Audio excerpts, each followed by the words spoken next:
Barbara.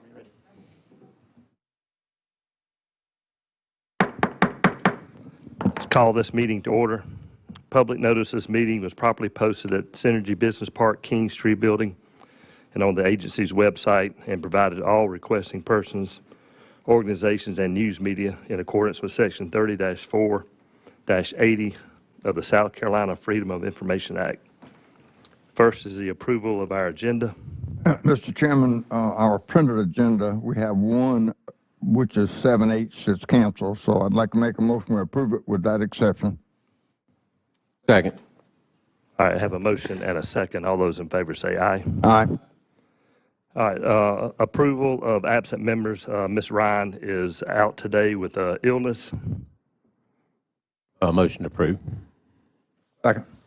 I have a motion and a second. All those in favor say aye. Aye.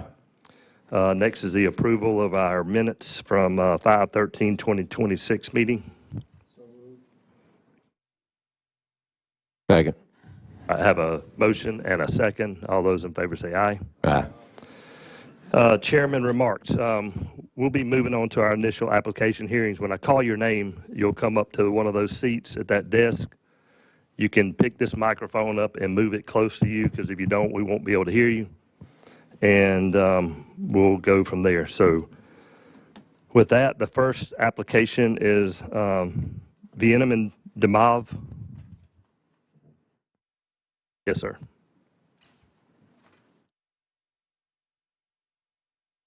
Just come to that chair. There's a microphone somewhere up there. Just pull it over to you.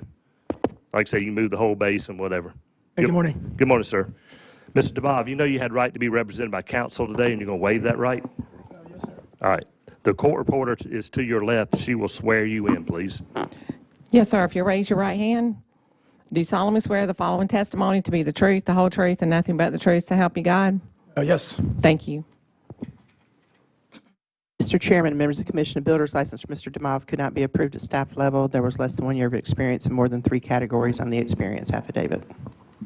All right, sir. If you want to explain that to us so we can determine whether you can sit for the exam, and just for information on your affidavit, it just shows estimating, plan reading, and project management. It doesn't show any other category.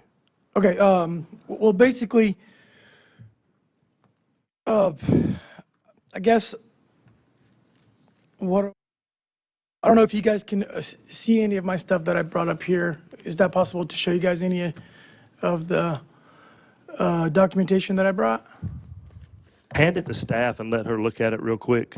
I don't know if it's what we've got or don't have.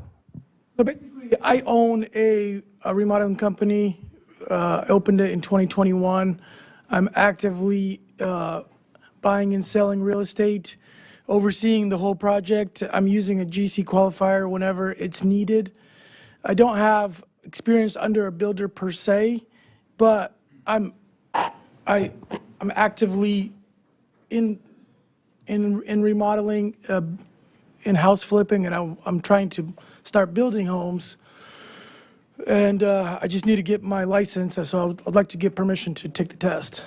Let me ask you a question. Do you have a specialty license to operate your company that you're doing now? No, You don't have a specialty license, no, I just have a LLC. but you're doing remodeling. Yeah, I have a LLC. How do you do that without a specialty license? I use a GC qualifier sometimes when it's needed. Okay. Have you been working in North Carolina or South Carolina? I live in South Carolina, Okay. but I do work for a GC out of North Carolina. I'm like 15 minutes from the border, so I'm kind of back and forth. Okay.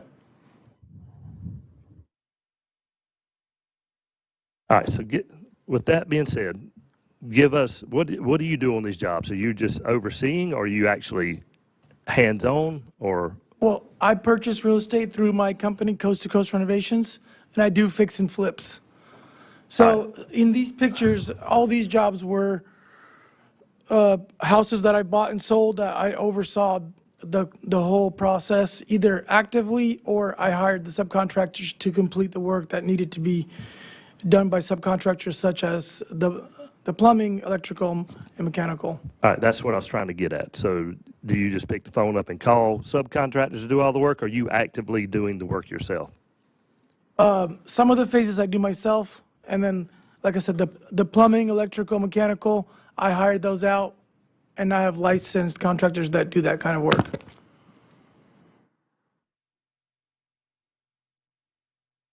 Now, have you ever built a house from the ground up, foundation on up? No, sir. All right, you know that's what you're applying for today. Yes. What's your experience in building from the ground up and digging foundations and laying it out and doing the measurements and doing load calculations? Well, I don't have any experience in that per se, but I would study for the exam and I would hire the correct contractors. Well, that's not part of it. Studying is not, it says hands-on. It says working under a builder for a year, proving to us that you can do that that's what you've done. Studying doesn't cut it. I understand that. Motion to dismiss due to lack of the hands-on experience. I would just make a suggestion for the commission. We do have some photographs, if we could get those passed around before Okay, there's any we'll look at those. motion made. I will hold my, I'd like to add one more thing if I can. Go ahead. Yeah, I mean, the gentleman that I use as a GC qualifier, he has far less experience than me in the field. I mean, I'm 37 years old. I've been in construction since I was 14. I've never done anything else but construction work. And maybe I haven't laid a foundation because that's not my expertise.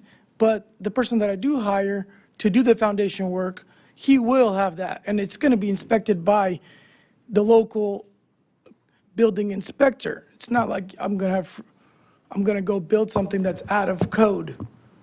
You know what I'm saying? I just need a chance to actually take this test because this is what I'm going to do for the rest of my life. I just need it. I need that chance.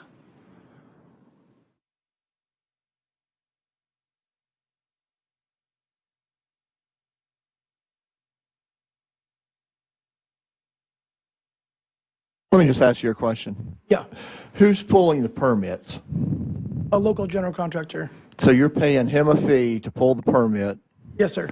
or is that the same person that wrote the handwritten note of he hired you when he was too busy with projects? No, sir. Or that's a different That's person? just a GC that gives me some work up in North Carolina. All my Okay. projects are South Carolina, local. All these houses are from Lancaster, South Carolina.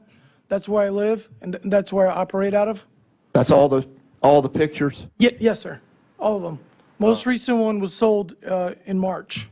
And I have, in that stack, I have, there's 4 properties that I currently own. 2 are fix and flips, 1 is land, and 1 is just a rental. All right, let me just, maybe I'm going to show my ignorance, Mr. Chairman, but I didn't think you could fix and flip a house without a license.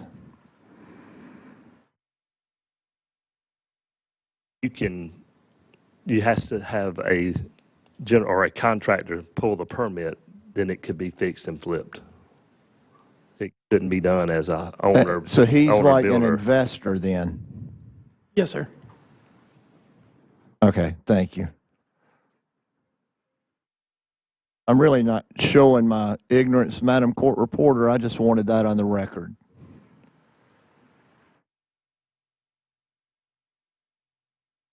So, have you been doing pretty good at flipping houses like this? Yes, sir. It's been great. Why don't you just continue like you're going? Well, I also would like to take on work from clients, and a lot of the questions that I get asked is, are you licensed? And I feel like just on my way to grow in my career, this is something all right, that I let really me- need. Let me get this. You want to take on work that you don't want to do so you can hire somebody else to do the work that you don't want to do. No, sir. I want to be able to go and pull my own permit and not have somebody that's less experienced come and explain to him it's going to cost me more money to do that. I want to be able to just be fully licensed. I think that's the next step in my career.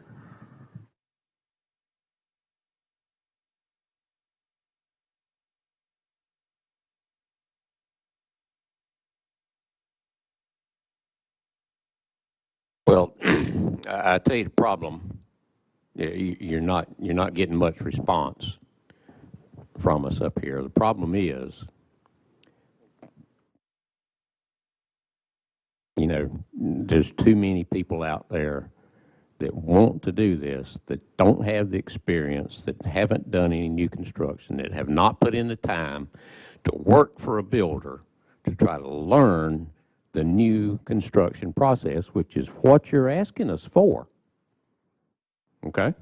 It's not so you can flip houses. You're asking us to give you a license that allows you to build a house from the ground up, which you have just said you have no idea how to do. I didn't say I have no idea. I just said that there's some phases that I have not done yet. But most of the phases I'm very comfortable with, as you can see in the photos. All the renovation processes were overseen by me, so I mean.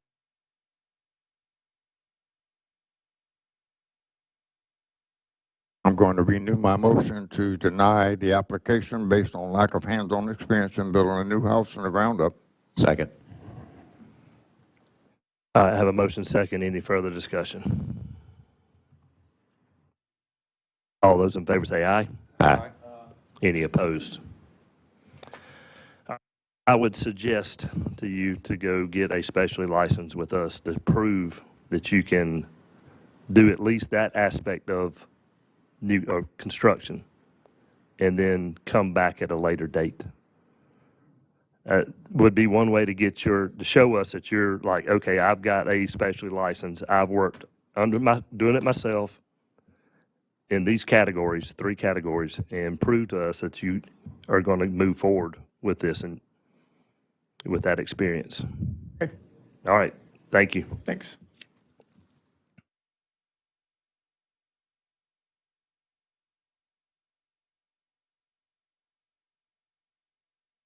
Next up is Edward Hucks.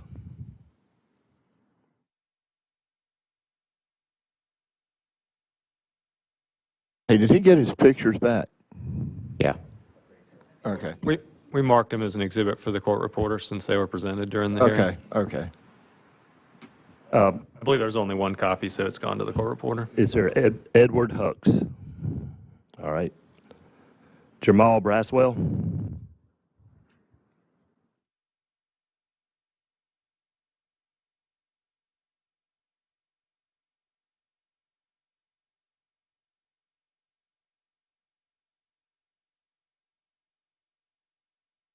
Harrison Saunders, and I'm representing Mr. Braswell.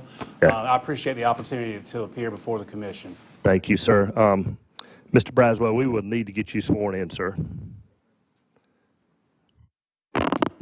Yes, sir. If you raise your right hand, do you solemnly swear the following testimony to be the truth, the whole truth, and nothing but the truth, so help you God? Thank you. Mr. Chairman, members of the Commission, a builder's license for Mr. Braswell cannot be approved at staff level. There was no W-2 or 1099 information provided, and less than a year of experience in more than 3 categories on the affidavit. All right. Sirs, if y'all want to explain that? If I could just, do you mind if I make an opening statement and then Mr. Braswell can explain? Please? Thank you. So I just wanted to give you some facts about Mr. Braswell. Of course, he was here in February, and he needed to provide proof of more experience. And he's done that since. He submitted some information which he can talk about and answer questions about. But Mr. Braswell, just to know that he's not just jumping into this saying, hey, I think I want to be a builder.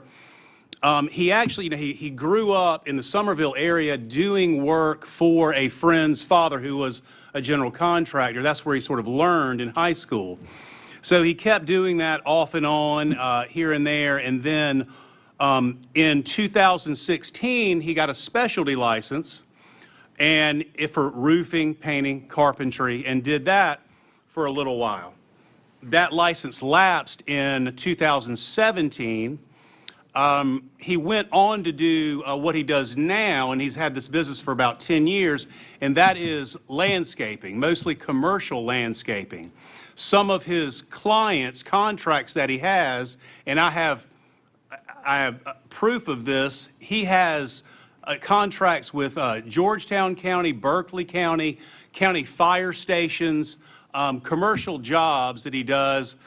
What I've seen is substantial compensation for these jobs. He runs a crew of about 10 people. He does 11 buildings for the school district in Berkeley County alone. So for 10 years, he has been a reputable and successful businessman, and that is my only point, because I believe the statute refers to, financial stability and character. And so anyway, I offer that just for some background on him. What he has provided since the last meeting, he has provided information from MCB Construction. This is a construction company owned by a gentleman named Maurice Brown, who has been a licensed contractor with the commission since 2011.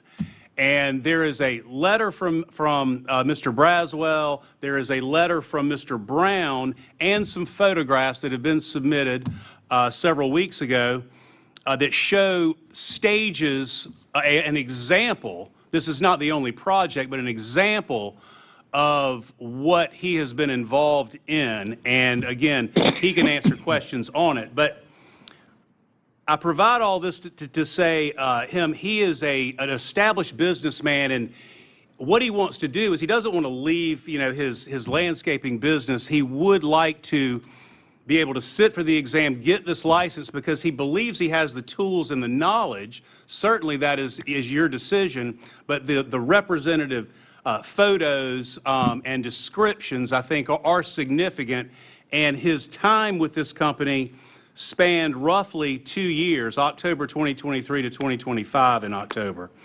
And it's my understanding the way that happened, he wanted to get the solid experience because he knew he would have to have that to come before you and explain it. So Mr. Brown allowed him to come work for him. There was no understanding, I'm going to pay you this. He wanted to just do it to get the experience. Certainly, Mr. Braswell, he doesn't have a W-2 1099. Mr. Braswell, of course, gave him some money, and he admitted this last time at the February meeting that he gave him some money. Probably just like any employer, I would imagine, would feel bad. You're working really hard, but he sits here today with more proof of who he is and what he's done. So we appreciate your consideration, and he would absolutely like to explain to you what he's done and answer any questions. Thank you. Thank you, sir. All right, Mr. Braswell, I see you got the photo of one house that's under construction that showed it from foundation on up through near completion. Can you explain that house and what your role was? So I was under Maurice's supervision, directing from each stage from that build, from the ground, foundation, dig out, framing, electrical, all directly under his supervision.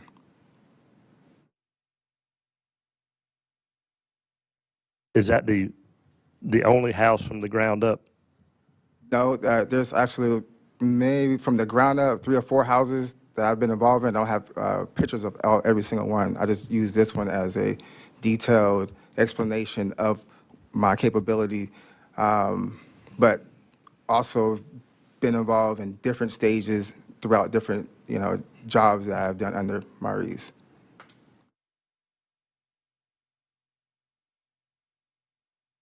Now, at some time during the foundation pouring, you were on job site looking and helping with what was going on. Yes. Next thing was doing the framing section. You were there observing, were you helping, were you toting lumber? What was your role in that? Hands-on. I've, got a nail gun, everything.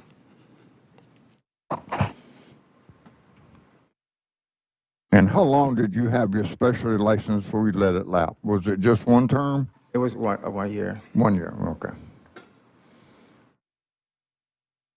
What were you doing with that license? Just refresh our memory. It was more so a little bit of roofing, carpentry, a lot of carpentry work. That was more so like remodel, home remodel. Right. The order from the February meeting is on page 22.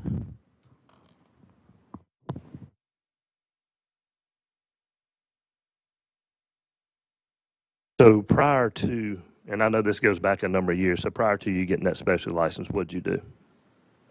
Prior to getting a special license. Yeah, So prior to that, what, were you always in the construction industry? I've been in construction since like 16 years old, throughout the high school, working summer with my friend's father, painting, finishing jobs, taking out windows. He basically started us with, small things, and my knowledge just grew from that. Curiosity made me want to do more as the year comes. So it's my background. It's just construction. Outside work, pretty much, landscaping, irrigation, foundation, grading on Right. larger scales. And you've grown this landscaping business to a pretty good Oh, yeah. company right now. Yeah, I started pushing with a push mower, and now, it's got 10 guys and 4 different crews going different ways. Right, okay. All right, I have a question. The picture of the one house, is that a current house, or was that from 2023 to 2025? That was within that time period. From 2023 to 2025? So what about now? So now, well, I applied for this license in January. Oh, I don't remember what it was. So I was under the impression that I would have been studying and doing my own thing by now. So I, per se, done a lot of work now since then. So because this has been a long transitional period between, with the board and meetings and so forth. Okay, January is in reference of January of this year? I applied for the license, was it? I can't remember. I applied for the license. It's been so much time. It's been a long process. It's been like 6 or 7 months.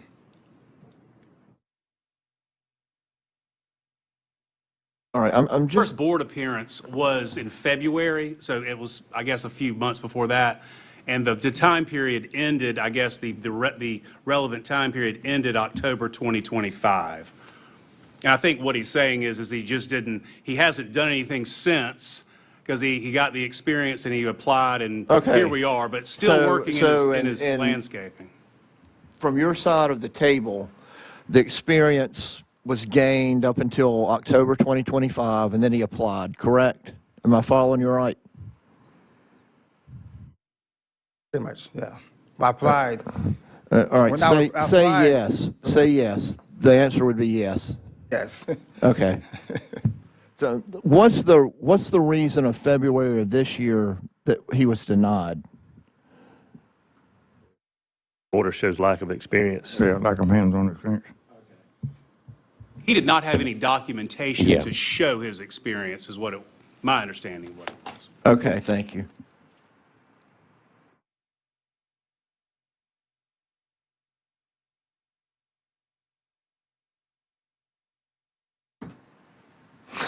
Mr. Chairman, I'd like to offer a motion that the applicant be allowed to sit for the exam. I think he through the experience required to be able to, I'll second it.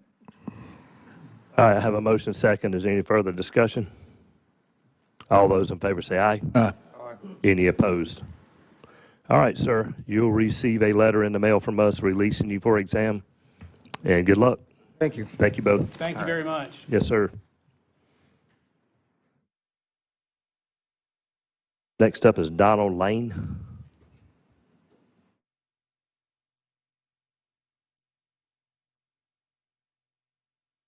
Morning, sir. Mr. Lane, you know you had right to be represented by counsel. You're going to waive that right? All right, let's get you sworn in, please. Yes, sir. If you raise your right hand, do you solemnly swear the following testimony to be the truth, the whole truth, and nothing but the truth, so help you God? Thank you. Mr. Chairman, members of the Commission, Builders License, Mr. Lane could not be approved at staff level. There was less than 1 year of experience and more than 3 categories on the affidavit. All right, sir. I don't know if you've seen your affidavit, but there was 2 categories, and one was project management, the other one's estimating, plan reading, and building. So I'm pretty sure what's going on, but if you want to explain to us, go right ahead. Been in the building industry for over 30 years. Yeah.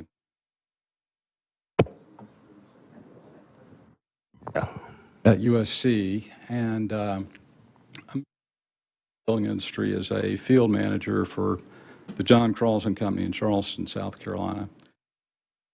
Directly oversaw the construction of several hundred homes in Charleston prior to being promoted to division construction manager. We were then acquired by Syntex, where I continued on as vice president of construction for the coastal division.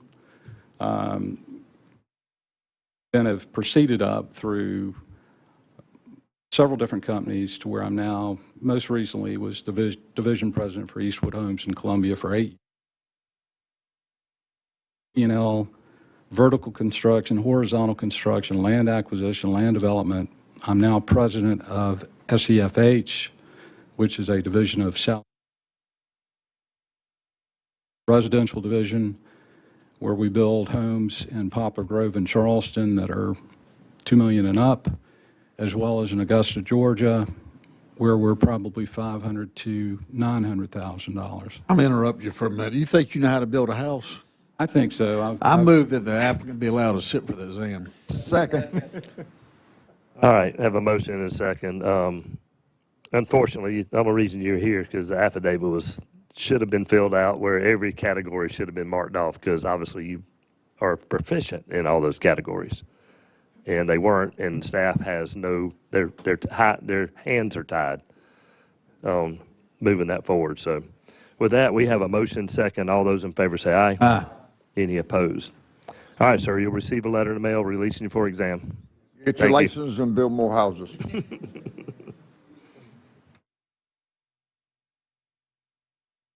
Next up is Christian Hollingsworth.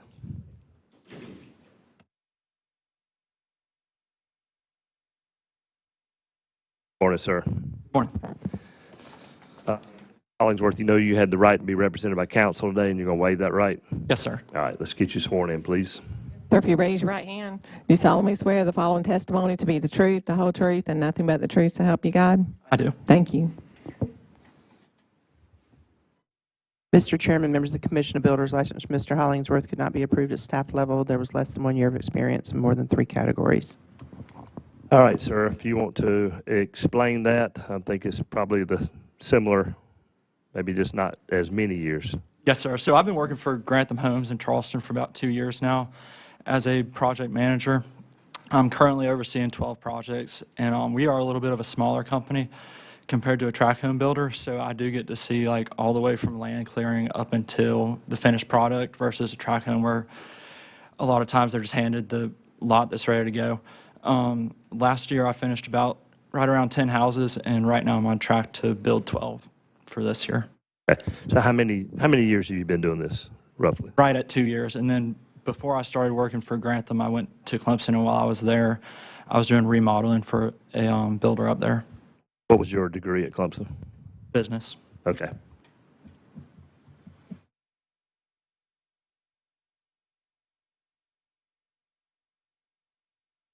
All right, so tell us what an average day or week entails for you. So that's a loaded question, but so like I said, I have 12 right now. So usually I start at the one closest to my house, and I go through, see who's there. I do all the scheduling and all that kind of stuff, and see what's right, what's wrong, obviously, and call trades back in as necessary. And then I just go through the house, and I try to hit every house twice a day, just to see where they're at, what needs to be scheduled, what needs to be changed, and that kind of thing. But where are these houses in Charleston? They're all in Mount Pleasant, North Mount Pleasant.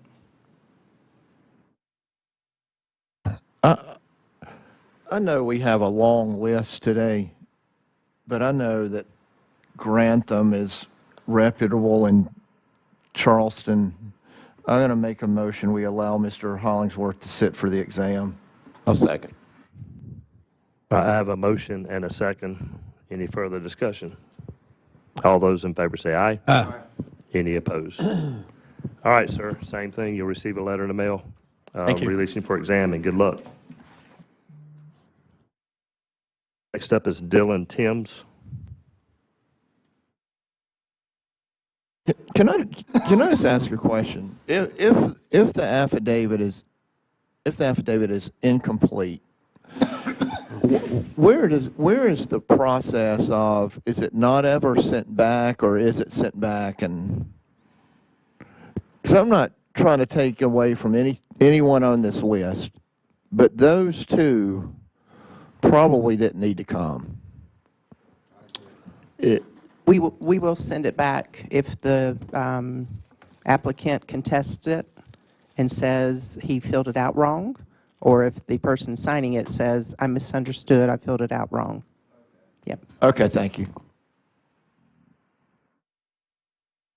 All right. So, Mr. Timms, you know you had right to be represented by counsel today, and you're going to waive that right. All right, let's get you sworn in, please. Yes, sir. If you raise your right hand, do you solemnly swear the following testimony to be the truth, the whole truth, and nothing but the truth, so help you God? Thank you.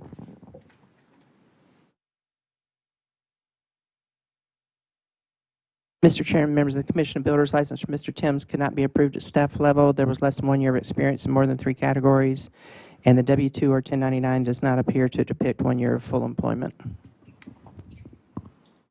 All right, sir, if you want to explain that. Yes, sir. So on the affidavit, I gave you guys, oh, I'm sorry. Give me 1 second. I didn't know you had a handout, Ben. Let us get that distributed so we have it in our hands when you start, okay? They're supposed to be 2 separate packets, or are they all supposed to be the same? They're all the same. She said to bring one for each of you guys, so. Documents just might be in different order in some of these. They are. I apologize if they are.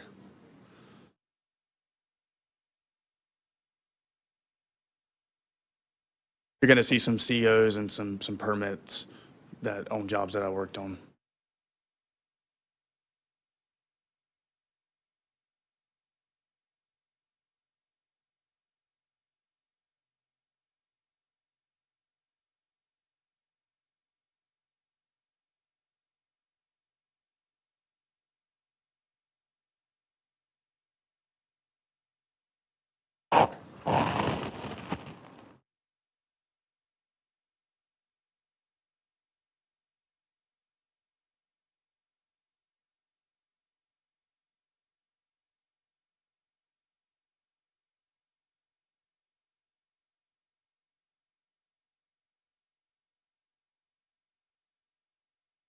All right, Mr. Timms, if you want to go ahead and get started. Yes, sir. So as far as the affidavit, I gave you guys an updated residential builder I've worked under for over the last 1.5 years or so at this point. Not check all the boxes, but if you go back and read the original box that he had filled out on the thing, he just filled that out incorrectly. Put that I had project management instead of everything, but he had updated that. I got it. He got it, refilled out and got submitted. As far as the W-2 and the 1099, Mr. Derrick allowed me, I went to him, actually sell lumber for a living. That was kind of my trade. I went to him and told him I had interest in doing this, and he said, well, I can't afford to pay a lot, but I can cover your gas and do. For me, it's been a big dream. I'm very into affordable housing. That's something I'm passionate about. I didn't grow up in a great state, so that's something I'm very, very passionate about. So this is the main reason I'm here today, is to go after that and to try to, get into building affordable. The letter that was sent in, the experience affidavit said that you've been under his supervision since 2025. Sir, January. And you have overseen multiple contractors doing their job. Now, what I'm getting at is we like hands-on experience. Sir. Give me your background and, in fact, of what you have done in the past. Number one, have you ever held a specialty license with the state of South Carolina? Number two, what did you do during construction to earn the experience to be a supervisor? Yes, sir. So as far as specialty, no, sir, I do not have that. what I've done, I've seen the projects from the ground up. I've been on site. One thing that Mr. Derrick made me do was be there when they poured concrete on the first 5 jobs. I was there at 4 a.m. when we poured. He made sure I saw the ins and the outs. This wasn't a training that he, or the training that he allowed me to encounter. He didn't just kind of say, hey, oversee the project. I was up there.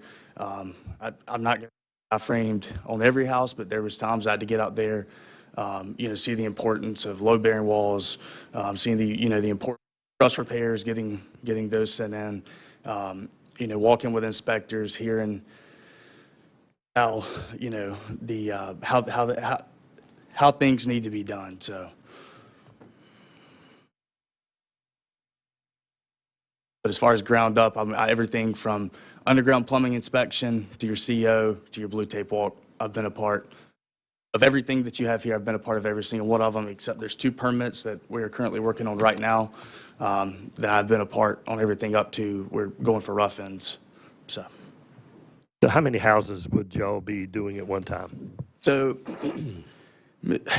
I would be a part of 4 or 5 at once in different phases. Now, he would kind of give me a couple houses that would be, I would work on ground up, and he would teach me on other phases because, clearly he can't, he's not going to put a ton of workload on me and just cover my gas. So on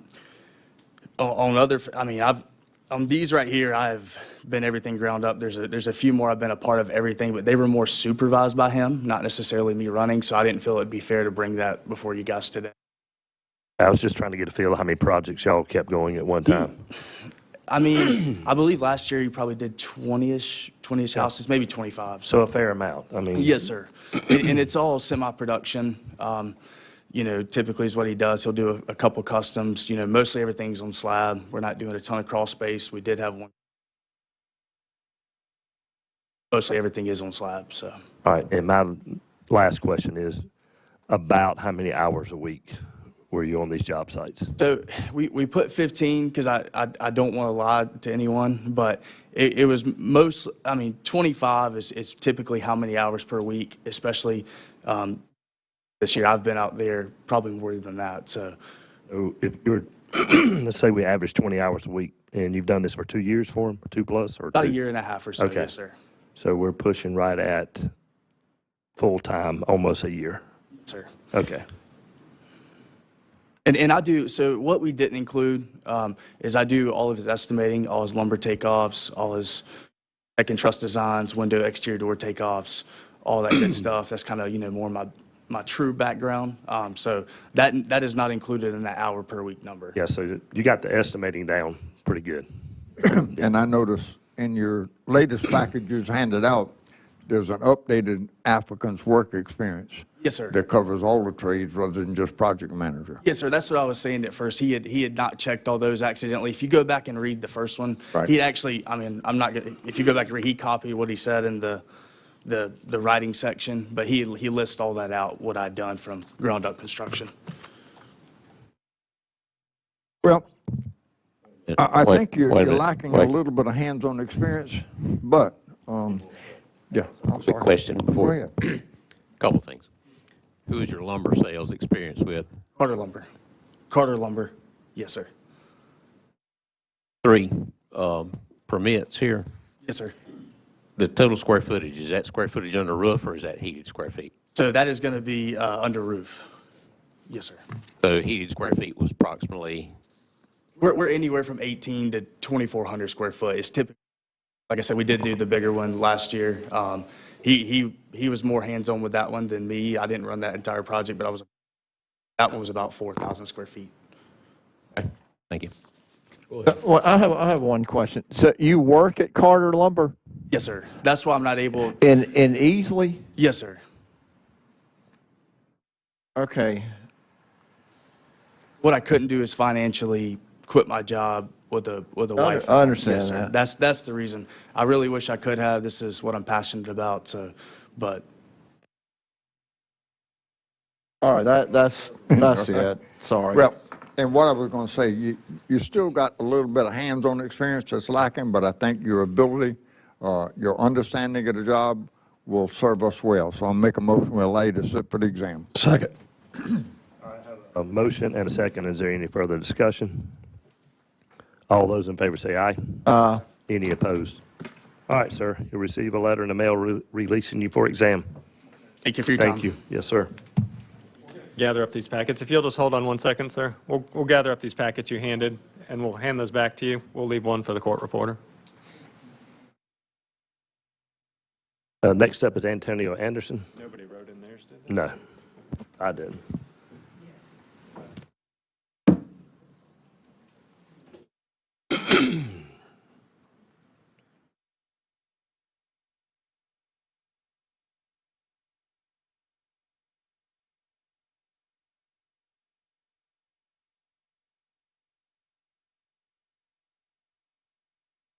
Good morning, Mr. Anderson.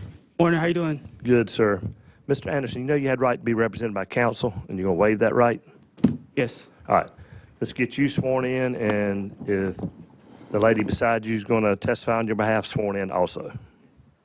Yes, if you raise your right hands, do you solemnly swear the following testimonies to be the truth, the whole truth, and nothing but the truth, so help you God? Yes. May I get your name, ma'am? It is Natasha Bird.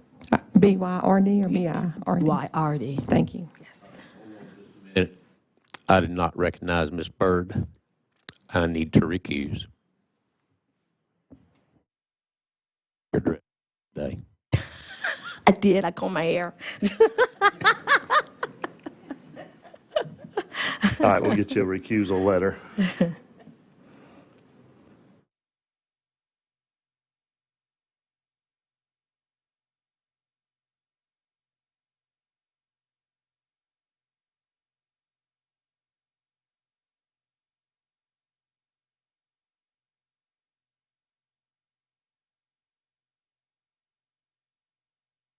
All right, so we got everybody sworn in, correct? All right, Ms. Baumberger. Mr. Chairman and members of the Commission, a builder's license for Mr. Anderson could not be approved at staff level. The W-2 or 1099 he provided does not appear to depict 1 year of employment. All right, sir, if you want to explain that to us so we can determine whether you sit for the exam. Yes, basically, for the last year, I've been working, and I was able to show that I've worked for, started since I was in 2000, and I've only the reason that I've only been shown $2,500 I've been paid because I was receiving disability at the time. So Say that again, please. Phone over, like I said, you can pick the whole base up and move it over to you. Okay. Yes. Like for the past year, for past 2 years, I've only been shown that I've only been paid $2,500 was because I was receiving disability at the time. So let me go a little further. So my name is Natasha Bird. I am the builder, but I'm also his mother. Evan was already approved back in 2015 to take the builder's exam. So he has his time in, okay? And so then after that, he got sick, and so then he went on disability. So he started back with Bean in 2019, and he's been working with me ever since then. And so I could not pay him because he's getting disability. So when I turned in the application, and they said, well, the W-2 is only showing $2,500, so that doesn't seem like that's enough money to show that he's full-time. So I then turned in the disability form to show that he's getting disability with the explanation as to why I cannot pay him, because he's getting disability. And so they said that they could not approve it at that level and that we needed to come here, to get it approved. But he was already approved back in 2015. Okay. Okay. So I fully understand what y'all just described. I don't know if anybody has any questions. You making mama happy? Hey, yes, sir. I move that the applicant be allowed to sit for the exam. Second. I have a motion second. Is there any further discussion? All those in favor say aye. Aye. Any opposed? All right, sir. You'll receive a letter in the mail from us releasing you for exam, and good luck. Thank you. Carry on with that family business. Will do. Somebody send Mr. Dowd back in, please.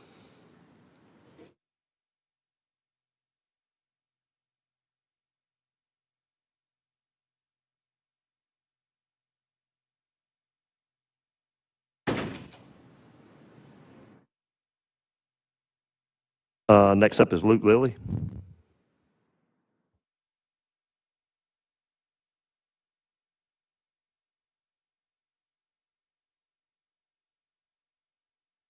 Morning, sir. Morning, how are you? We're good. Sir, you know you had right to be represented by counsel, and you're going to waive that right? Yes, sir. All right, let's get you sworn in, please. Yes, sir. If you raise your right hand, do you solemnly swear the following testimony to be the truth, the whole truth, and nothing but the truth, so help you God? Yes, ma'am. Thank you. Mr. Chairman, members of the Commission, a builder's license for Mr. Lilly could not be approved at staff level. There was less than 1 year of experience in more than 3 categories, and the W-2 1099 does not match the company listed on the experience affidavit. All right, sir, if you want to explain those 2 items to us. Yes, sir. So about 10 months ago, I moved back to start and grow a company with my parents in construction and real estate. We buy, renovate, build, and sell homes in Isle of Palm, South Carolina. I moved back in with them. I'm not getting paid. I am the owner of the company, but we do use our general contractor, similar to the guy that was here earlier, Maurice Brown with MCB Construction. I'm kind of a project manager. I'm there day to day, kind of an apprenticeship. So we have completed 3 renovations since I came back, and we currently have 4 new builds in the works. So I'm there day to day, trying to keep everything on budget, working with all the trades, helping out where needed, making sure we're on schedule, and coordinating material and delivery. That's why I don't have a W-2 or a 1099. I'm essentially a business owner, getting experience, hands-on experience, under the supervision of Maurice Brown. All right, so you're essentially the owner of the projects. Yes, sir. Maurice Brown is the builder of record for the permit. Correct. And I work with him to make sure everything is going smoothly day to day. Are they tear downs on the Isle of Palms? Some of them are tear downs. The 3 recently that are on the market were down to the studs, new mechanicals, new electrical, new everything. And now the 4 that we're doing now are all knockdowns. We just put insulation on one. We started this week. Rough-ins were passed by inspections. Another project, we just completed foundation. We are starting framing today, actually. There's another project down the road that we are pouring the slab tomorrow, and we're going to start framing on Friday. And then there's the 4th project that was just demoed last week. Are they on the water or in the middle? None are on the water. They're all in the middle besides one, which is on the golf course overlooking the Intercoastal. Okay.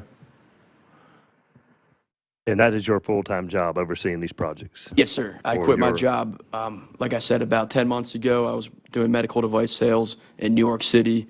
My parents had a great opportunity for me to come and help them grow their business.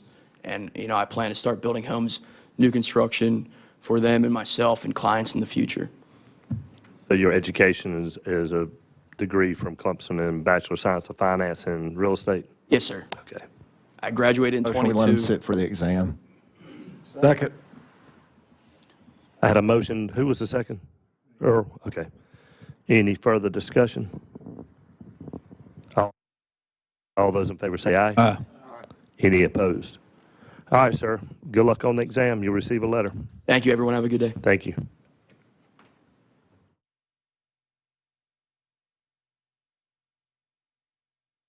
Next up is Hudson Strickland.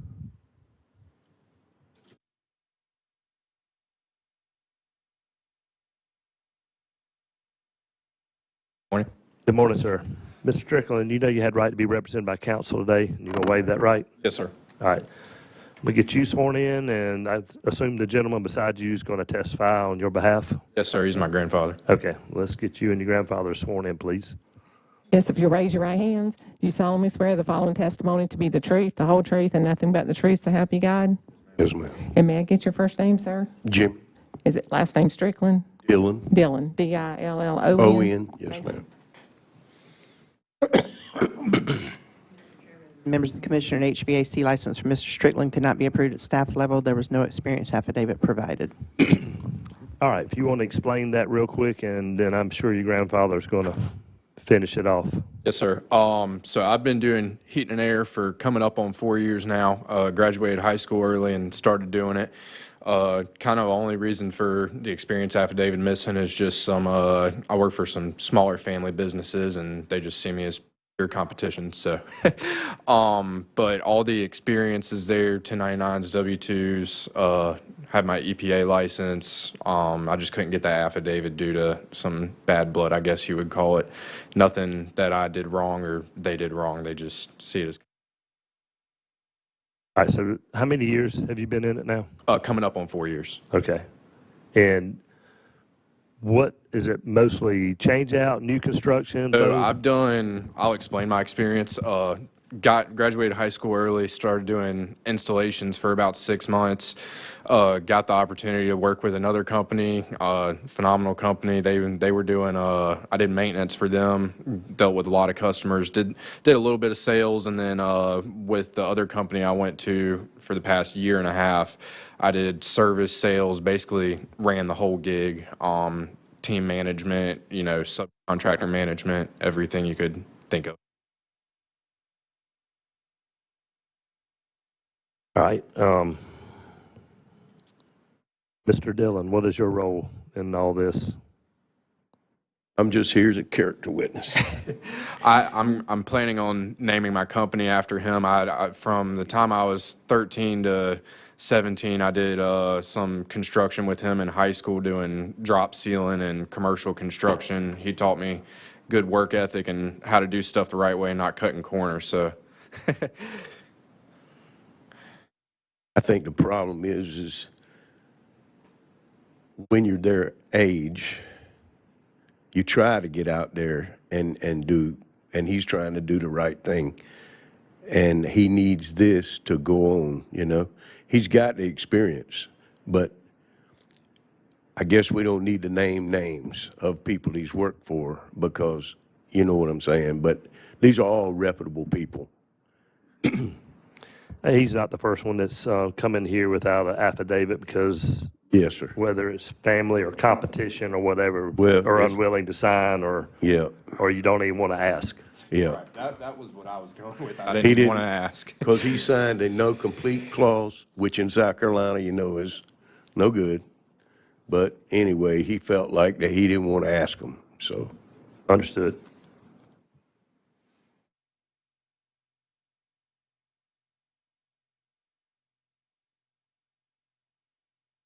With the 4 years experience you've had, does that include sizing units like manual J's and? Yes, sir. Yeah, manual J's. I also went to Midlands Tech. I worked and did night school there for a little bit, and it just ended up being so much on me I couldn't make it all work. But I did a semester there. That's where I got my EPA 608 from.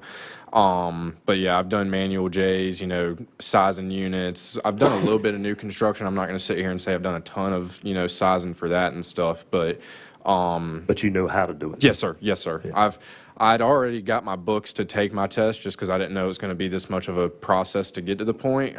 So I've spent about 3 months studying those books. So, but yeah, I do know how to do manual J's.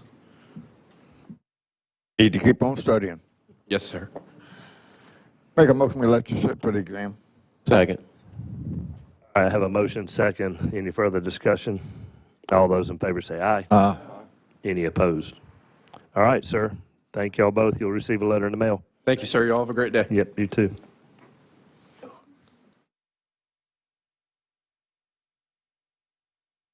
Whitney McLeod. Good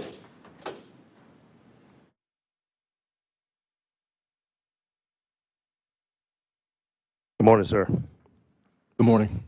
Ms. McLeod, you had right to be represented by counsel. You gonna waive that right? Yes, sir. Let's get you sworn in, please. Yes, sir. If you raise your right hand, do you solemnly swear the following testimony to be the truth, the whole truth, and nothing but the truth, so help you God? Yes, ma'am. Thank you.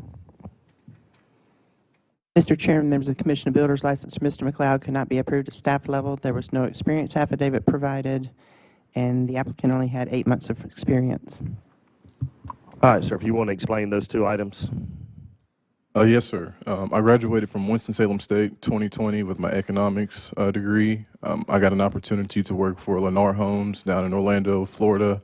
I was there for about 8 months. The only reason I didn't continue with that was the financial situation there.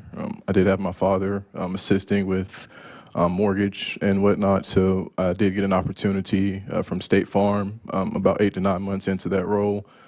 So due to financial reasons, I wasn't able to complete the full year, but my father actually has a contracting company, and I've been working closely with him. He does a lot of work with general contractors, Davies Contracting, Tyler's Contracting, and also some investors in the area, so we do a lot of contracting work right now.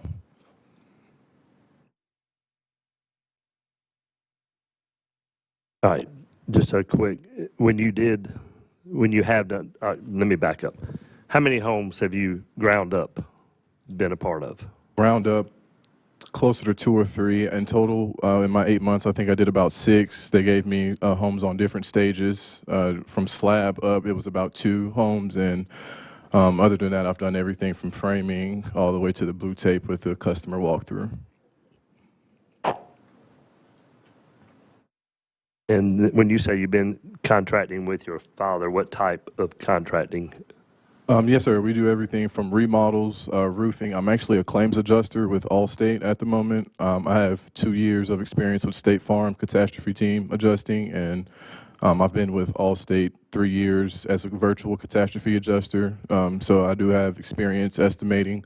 I write his estimates for him, and I handle any customer interaction, and I oversee the job sites, materials, whatever he needs me to help out on.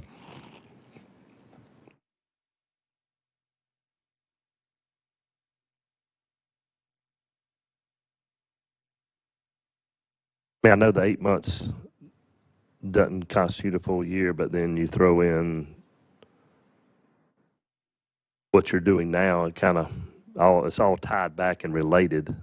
Right.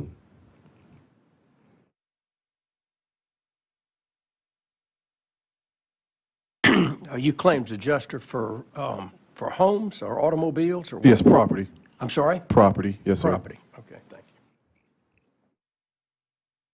Commercial and residential? So just residential with Allstate, but I do have commercial experience with State Farm. And how many years did you say now with State Farm? State Farm 1.5 years and Allstate 3 years. Okay, so you went through all the Helene stuff. Yes, sir. I was Florida. I think I can't remember where, but yeah, I did Hurricane Ian and Hurricane Helene, I think was up here. Yeah, Yep. that was quite extensive. Yeah, I think they're still working on stuff from that. Firms have specific training programs Yes. that you have to go through? Yes, sir. State Farm was very extensive. I think it was about 6 months training for State Farm and about two or 3 months with Allstate for training. That's what I was saying. It's kind of unique what he's done, 8 months with actually building a home and then back to the adjusting side of it, which is pretty extensive. I mean, you got to really know a lot of components of a house to put one back, to estimate. A lot easier to build them from ground. They are. So where are you based right now, working for Allstate? Where are you working from? I work from home, Columbia, South Carolina, Blythewood.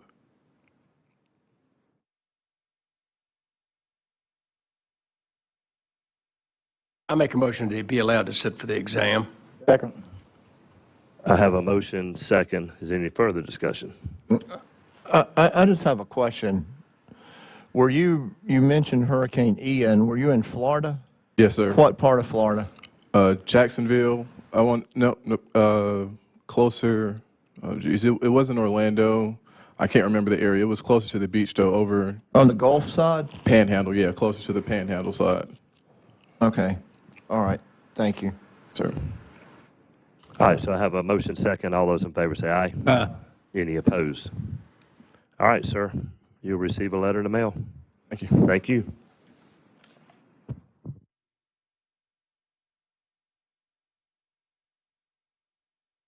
Y'all need a bathroom break or anything? Or y'all good? Thomas Bridges.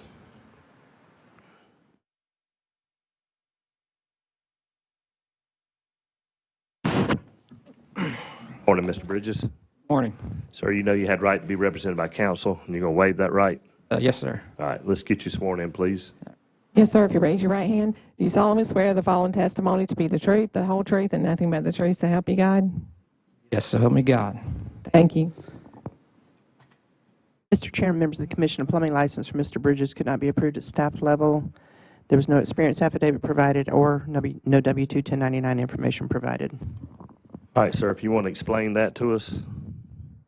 Yes, so I work with my dad. We're a father-son business.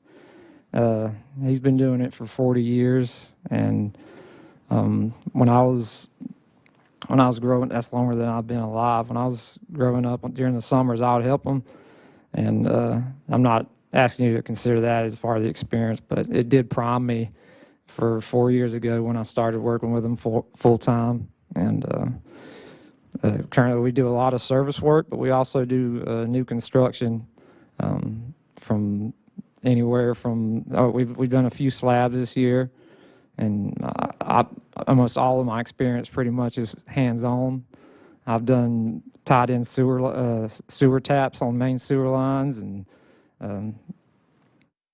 it's almost harder to think of what I hadn't done in residential, to be honest. But yes. So, real quick, why was there no affidavit? Well, my dad, he doesn't have a plumbing license. I know it's a long time to be doing that without one, but I'm not going to, out of respect for him, I'm not going to speculate to why, and I can't speak for his decisions or anything, but it makes the paperwork a little bit more complicated for me. It does. And then I assume that you getting paid is in the same category. Yes, sir. Yes. All these invoices that were submitted, that's your dad's company? Yes. Yes, sir. Yes, we do a lot of our invoices over Square, but we also do paper invoices sometimes for some customers. Just fun. Just humor me a second. You said in your testimony that you've done a few new construction. Yes, sir. Who pulls the permit? So we have another plumber that my dad's known for a long time, but he also charges us to work under his license when we need to. Well, you need a license. I agree, sir. Yeah. And probably a lot of the builders pulling Yes, sir. the permits, and he's, Since he's worked all that long under his father, knowing his father didn't have a license, I think it's time he got one. I agree. somebody needs to be licensed, for sure. Yes, sir. And I'll make that motion, that we let you sit for the exam. Second. I have a motion and a second. Is there any further discussion? All those in favor say aye. Any opposed? All right, sir, please go get that license. Pass that test, get a license, and Yes, sir. Thank you very much. legit. Y'all have a good day. Thank you.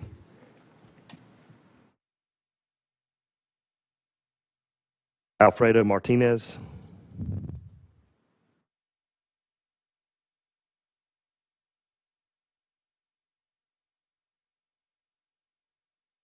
Good morning, sir. Good morning. Mr. Martinez, you know you had right to be represented by counsel, and you're going to waive that right? Yes, I do. All right, let's get you and the lady beside you sworn in. Yes, if you raise your right hand, do you solemnly swear the following testimonies to be the truth, the whole truth, and nothing but the truth, so help you God? I do. And may I get your name? Can you spell it for me? Yes, E-L-S-I-E, Velasquez, A-Z-Q-U-E-Z. Thank you. Mr. Chairman, members of the Commission, builder's license for Mr. Martinez could not be approved at staff level. There was no experience affidavit. The supervisor he worked under is deceased. Okay. All right, sir, so that explains the affidavit, lack of. If you want to give us your work experience and so we can determine whether you can sit for the exam. Sure, thank you. So I started working for Mr. Velasquez in 2020. He was a residential builder in the Florence area for over 20 years. And since 2020, I worked for him, right side by side with him until he passed away unexpectedly in February of this year.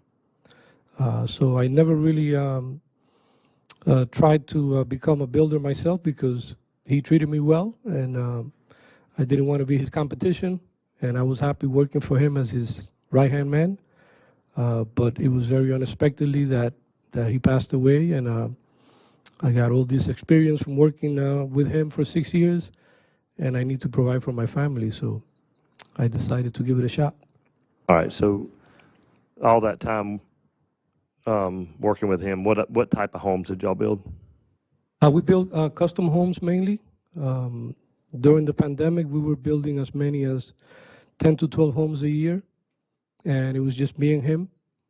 So, we did everything from the ground up, and I was there next to him in the beginning phases when I started with him, and then I was given more and more responsibility. I played more the role of the man in charge, really. I have submitted documentation, my 1099s. I've also provided letters of recommendation from a number of customers, people that we build homes for, as well as people in the industry that know me and the role that I play with Latin New Home Construction over the span of the 6 years. And Mrs. Velasquez, she is the wife of the widow of Mr. Velasquez, and she's also part owner of the company. So she can also attest to my working experience with them for the past 5.5 years. And that's fine. If you want to give a brief testimony on, that's fine. I think it's pretty well documented that he worked at that, what he's saying he did. So he's been working with my husband, like he said, till February when he passed away, from scratch, from foundation, roughing, and all the way till the end. All our houses that we have built, and still helped me now just manage, finish up with some of the projects that he left going. Just finished one, the CO, we got it, and good job with my husband. I know my husband would have been here and would have supported him. Are y'all going to continue the business if he's licensed? Yes, I just want to finish with my husband off. That's really what I want to do. Okay.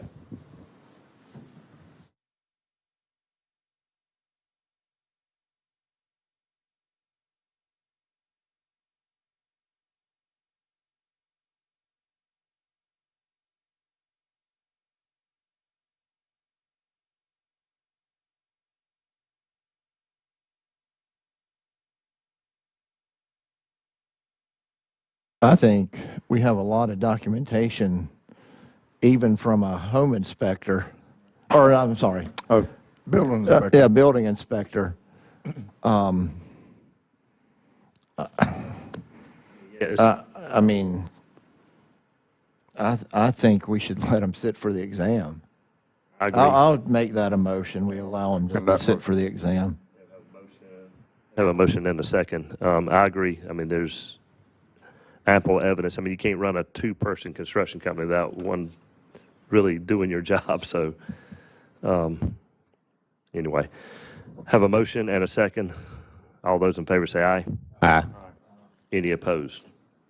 All right, sir. You'll receive a letter in the mail releasing you for exam. Thank And you good very luck. much. Thank you. Have a good day. All right, I'm going to take a 5-minute break.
All right, next up is Jason Pidcock.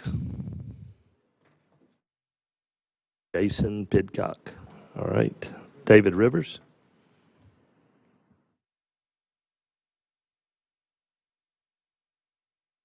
Good morning, Mr. Rivers. Morning. Ms. Rivers, you know you had right to be represented by counsel. You're going to waive that right today? Yes, sir. Now, excuse morning, please. If you'll raise your right hand, do you solemnly swear the following testimony to be the truth, the whole truth, and nothing but the truth to help you God? Yes, ma'am. Thank you. Mr. Chairman, members of the Commission of Builders, licensed Mr. Pidcock could not be approved at staff level. There was no experience affidavit provided. Yes. Yeah. Sorry. Mr. Chairman, members of the Commission of Plumbing, licensed Mr. Rivers could not be approved at staff level. There was no experience affidavit provided. The supervisor had a journeyman license, which did not qualify them to fill out the affidavit. All right, so give us some background on your work experience. Yes, sir. So I started in plumbing 2014, and I started in a trench, running a grade stick and a rake, putting in infiltrator drain field. The gentleman I worked under at that time, he now has a master's license and runs a company. But anyway, I did that for about a year and a half, installing septic tanks, drain fields. Then I pumped tanks for about a year and a half and drove the pump truck. After that, I started getting trained on new construction. I did that for about 2 years, and slab, underground work, crawl space, the whole 9 yards there. Then I was trained in service. From there, I started running my own truck, and then from there I started training new hires, overseeing jobs, leading jobs. I've been very fortunate over the years to work under a lot of old school guys, taught me a lot of tricks, took their time with me, and have been well educated, hands-on experience in every aspect: commercial service, construction, residential service and construction, even some industrial work. I worked at that time in Sandersville. There's a kaolin mines there that we worked on quite a bit. So, but I mean, that pretty much covers what I've done and know. Just curiosity, how many, like, new home, whether it's a slab or whether it's crawl space, have you plumbed? 50 or 60.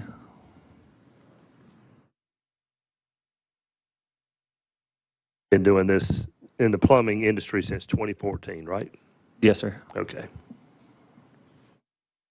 Talking about your experience, you said you were trained. You were trained by who? So the master plumber that I worked under, he's the man that gave me an opportunity in 2014. I had no prior experience whatsoever. You worked under his supervision for how long?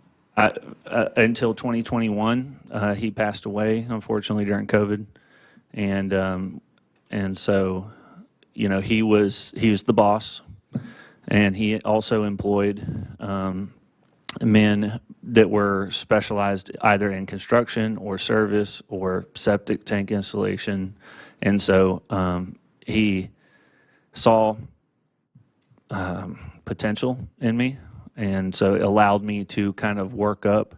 And I mean, I certainly started as a grunt gopher, and but he kept giving me the opportunity to learn in a new area and put me under, you know, the senior guy in that department.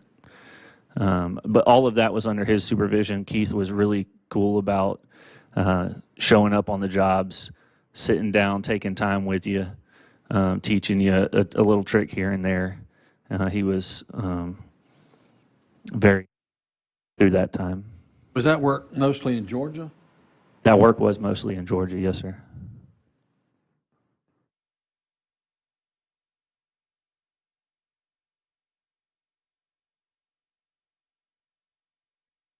Who are you working for right now? Right now, I work for myself. Oh, okay. Yes, sir. Doing plumbing work. Yes, sir. So, I mean, currently I try to keep it limited, and I do have a master plumber who I've known since about 2016, who pulls permits when needed for me to do work that permits are needed for.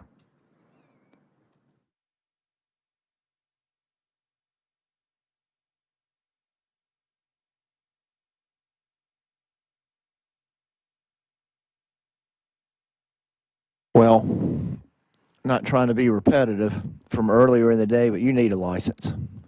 This is about the third or fourth time already before 11:30 we've heard about other contractors in a specific field pulling permits. We don't like hearing that. If you've been involved in it for 12 years, you should be fine in taking the test. So I'm going to make a motion we allow him to do so. Second. Thank you. I have a motion and a second. Any further discussion? All those in favor say aye. Aye. Any opposed? All right, sir. Go pass that test. You'll receive a letter in the mail from us. All right, thank you very much. Yep, thank you.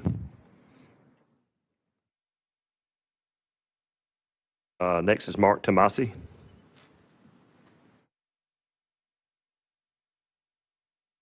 Tomasi or Tomasi? Okay. I was 50-50. It was 50-50 on that. How is it? Yes, sir. Sir, you know you had right to be represented by counsel, and you're going to waive that right today? All right, let's get you sworn in, please. Yes, sir. If you raise your right hand, do you solemnly swear the following testimony to be the truth, the whole truth, and nothing but the truth, so help you God? Yeah. Thank you. Mr. Chairman, members of the Commission, an HVAC license for Mr. Tomasi could not be approved at staff level due to items on his criminal background report. All right, sir. Like we tell everybody that comes here for a criminal background, we are not going to go through every charge you've ever had. We really want to know if we give you a license or give you the opportunity to get a license, that we're not going to have a problem with anything down the road. So that's what we really want to hear about. Pull that microphone up real close so you can. I'm going to touch it. There we go. So what's changed? So we feel comfortable. Nothing's going to. We're not going to have issues. Well, for one thing, I've never been in trouble with this. That was the first time I've ever, been in trouble, and it was just kind of a series of things that happened. I have 3 children and a wife, been married to for almost 20 years. Sorry, this thing keeps cutting off. Yes, kind of. And so why those things did happen, of course, I take responsibility for them. They're no way mean of my personality. I am. It was just something that happened at the time that was just unfortunate, and but it's definitely nothing that would continue to happen or.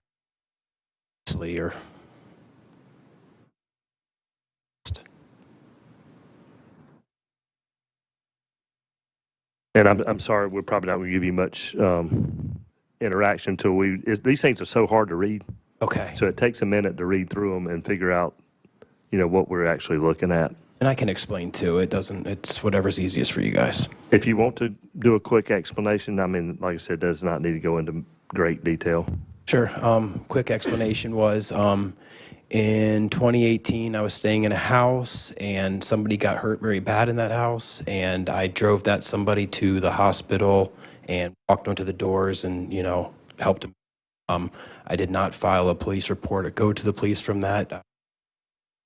Retaliation of the people that hurt him to know that I, did whatever I did. And then, so I had got a charge for that. And after that, they had sent me to the community corrections, which is a halfway house.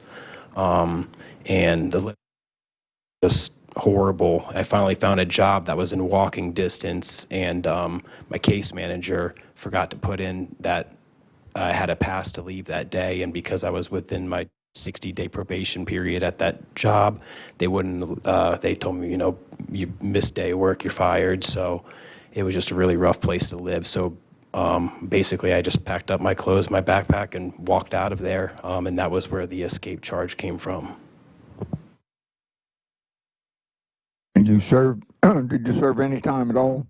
Yes, sir. I served 2 years? 2 year, just under 2 years in prison after the escape charge, and then I was given 2 years of parole, which I successfully completed a year early, which was the best you could do with no violations or anything like that.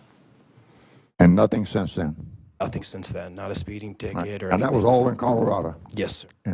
And you moved here when? Moved here in 2022. 22, okay. Yes, sir.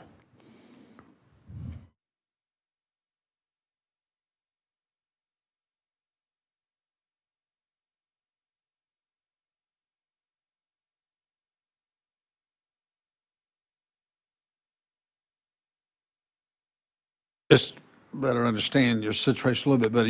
There was a person that was hurt that was living in this house. I mean, were you responsible for that person? No. Apparently, this house that I was living at, there was like probably 7 people living at that house, and I guess the homeowner of that house thought that this person had stolen something from him, and so he had orchestrated this attack to happen. I was in my room upstairs, actually. I heard this commotion come downstairs. People went running out the door, and I saw some, which I didn't even think twice. I just got him into the homeowner's car and took him to the hospital once I saw it.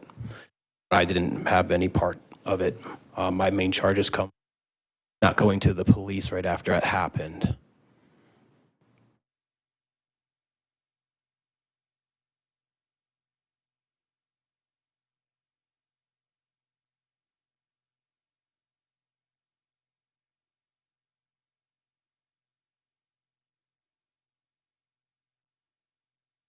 Have your driver's license now? Yes, sir.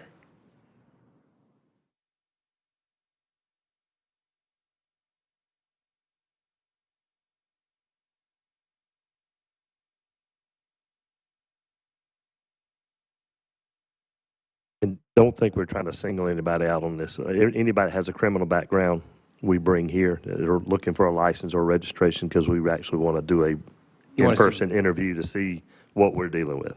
Yeah, I understand 100%. Yeah, so it's nothing against you personally. Well, I think you've done your time, you've done your restitution, you completed early parole. So I think it's time you go out and go to work with your HVAC license.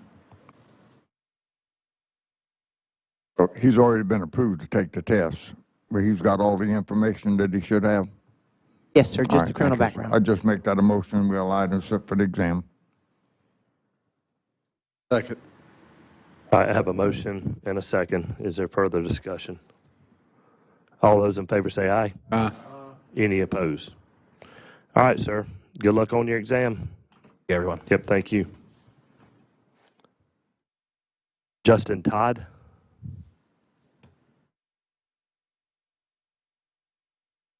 How y'all doing? Good, Mr. Todd. Sir, you know you had right to be represented by counsel today, and you're going to waive that right? Yes, sir. All right. Get you sworn in and the lady beside you sworn in if she's going to testify on your behalf. Yes, if you raise your right hands, do you solemnly swear the following testimonies to be the truth, the whole truth, and nothing but the truth to help you God? Yes, ma'am. And may I get your name? Todd. Can you spell that for me, the first name? Brianne.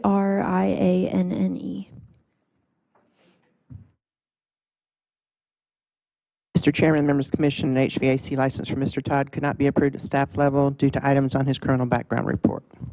All right, sir, so you set to the last one. If you want to give us some explanations as to why we're not going to have issues down the road as to if we were to give you your license. Hello. It was a lifestyle change, guys. I can go into detail about it. I wrote some stuff down on the way here and kind of tried to think about, all right, what would they ask and how would I go about that? Realistically, I was driving a truck on the road. In between that and getting a family, that changed a lot of stuff, a whole lot of things. Okay. And that's, without going into detail, that's what's changed. That's what's changed a lot, just in personal choices. That's what's changed.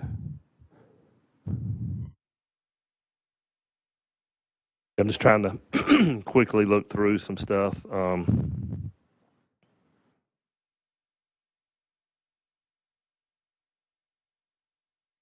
Quite a record. I mean, I'm not going to. So we can go into every bit of it. I've got nothing but time today. How do you guys want to?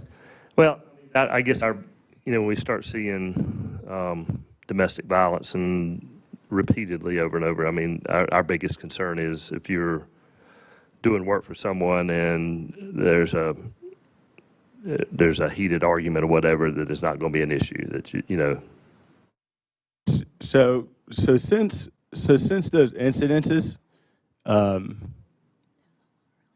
yeah, those were some wild relationships. I can't go into detail as much as I want to. I would have to talk to you guys behind this about it. But since then, I promise you that the personal choices, as far as being accountable for my dad, my mother, making sure that I'm on time, making sure that I'm where I'm supposed to be, where customers need me to be, being accountable with their finances. There's been a laundry list of changes since that chapter of my life, for sure. And you can see the accountability, or you can read the accountability and feed it from my kids, my wife, my parents. Everybody's noticed. It's been day and night. So when's the last date of your major offense? What I would consider major. I mean, nothing, no trap. Stuff like that. I've gotten so when I was on probation, I violated for I went on a cruise with her mom. Somewhere along that summer, what, 23, 22. How'd they find out you violated?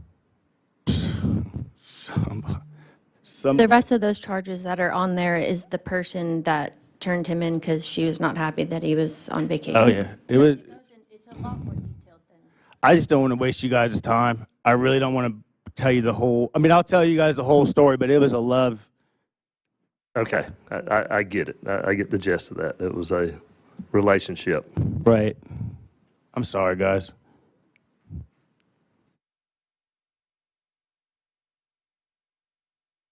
And how long have you been married now? 4 years. Y'all have kids? Bring that microphone over a little bit, yeah. We have 4 total together. He has a son and I have 3 children. And we've been married almost 4 years, October. Okay. There.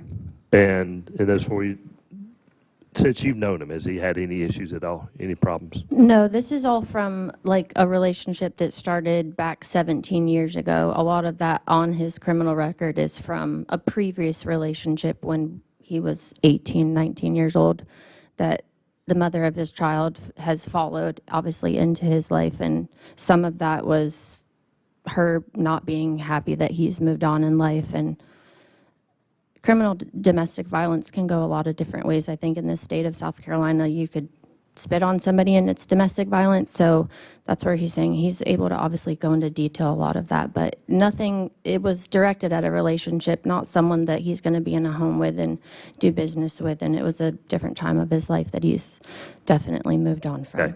And you've never experienced anything? No, sir. Okay.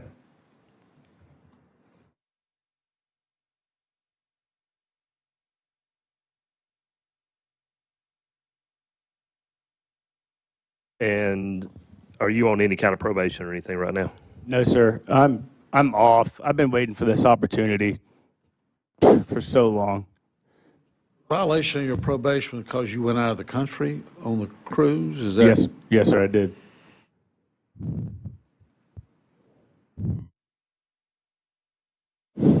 I was with her mother. He was with my mother. It just, she was not happy that he left. And she turned him in for Incidentally, going on a cruise. my officer ended up giving me a traveling permit to drive a truck around the country right after. He said, if you just hold your horses. So I might have gone on that cruise too. Satisfied that he's on the right path here and move that his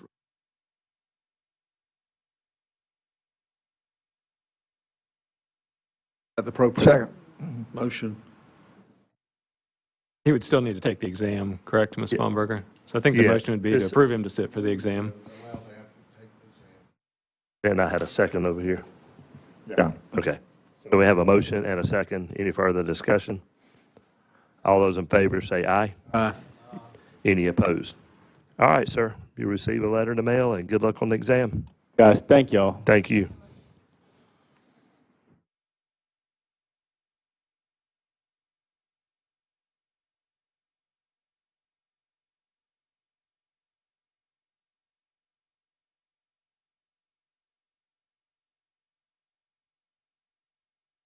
Called him Jackson.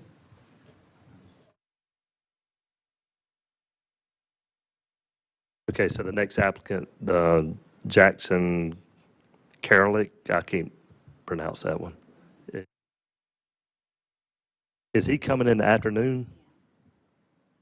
He's on the agenda in the wrong spot. His letter says 1 PM. We'll have him first up in the afternoon. Okay. And how do you pronounce that?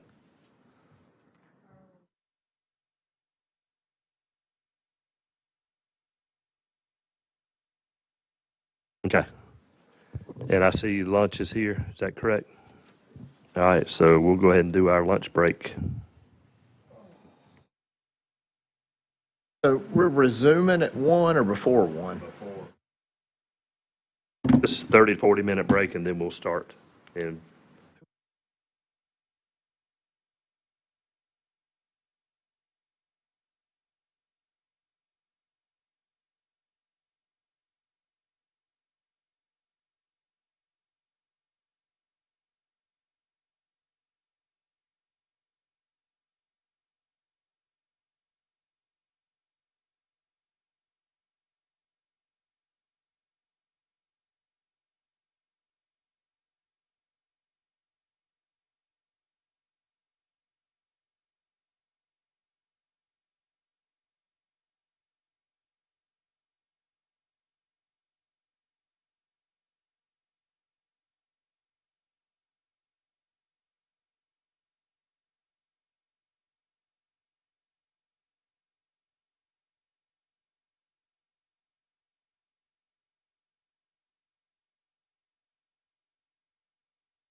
All right, we're going to get back started. I know we're going to be out of order a little bit, but we'll get this started. So next up on initial application is Stephen Peterson.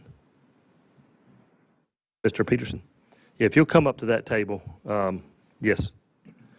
You can have a seat and pull that microphone. You can pick the whole base up and move it to you.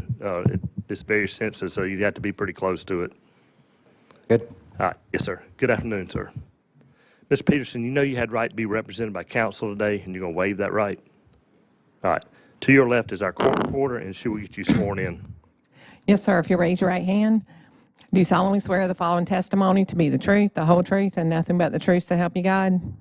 Thank you.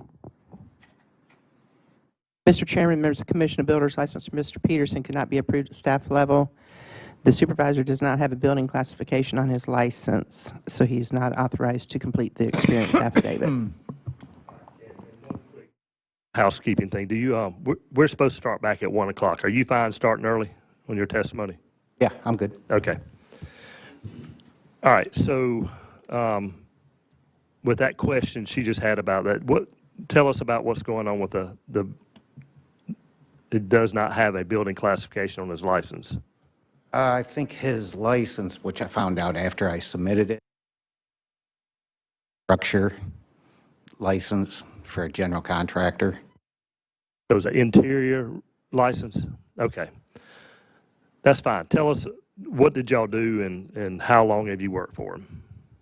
I worked for him under another company for 1 year. So give us some background on what y'all did. What type of construction, what level of experience you have in building a house or a structure from the ground up? So that particular company was a residential heating, plumbing, and electrical. We primarily, for that company, that's what we did. But he owned his own company that did remodels, and essentially on weekends, during the week when we weren't busy,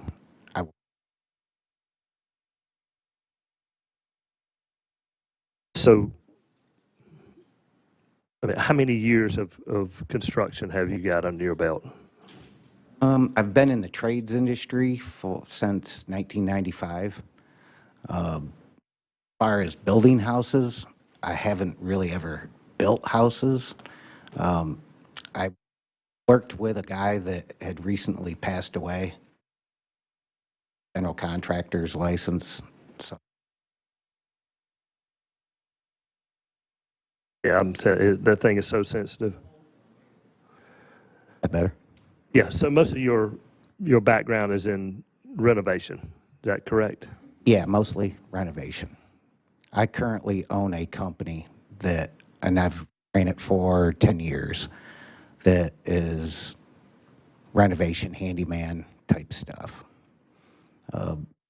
Just recently, I've ran into customers that want houses built. So, different type of license.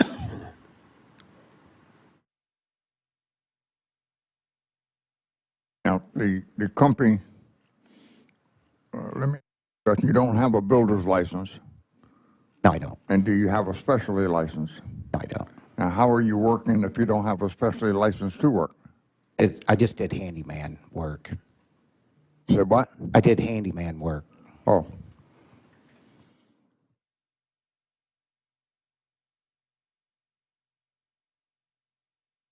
Now, have you ever built a house from the ground up?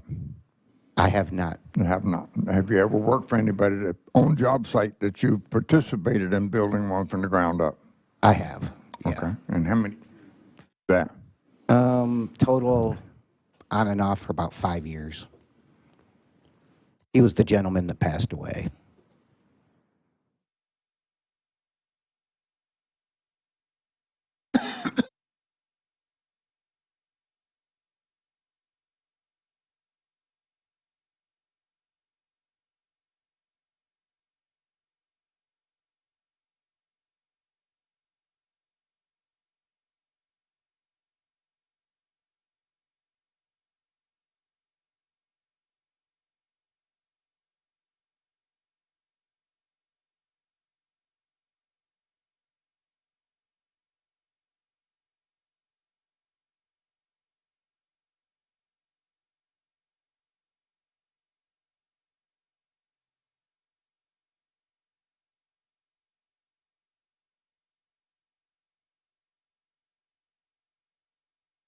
Now, if you get to sit for the exam and get your license, what do you want to do with them now?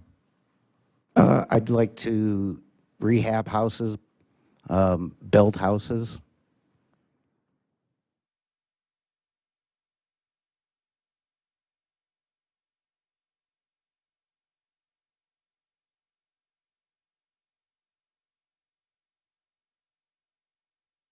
All these pictures you have sitting here, of these rehabs, some of these older homes that had a lot of rot issues and just simply old. Were you like hands-on doing all this work? Yes. I'm a sole proprietor.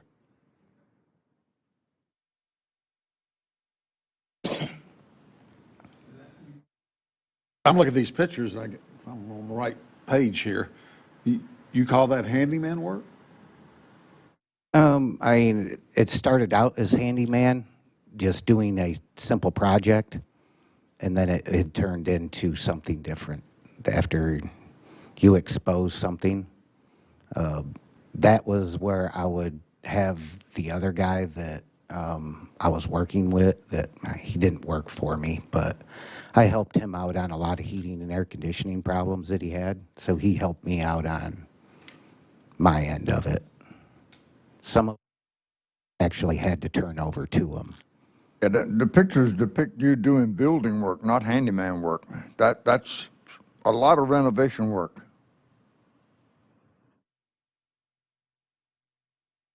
A lot of structural stuff there. A lot of structural stuff. Yep. Saying someone else got a permit on those jobs? Yeah, I turned it over to him. So I would do the work, but he permitted it. Got paid. He did. He got paid, and you got paid by him. Yeah.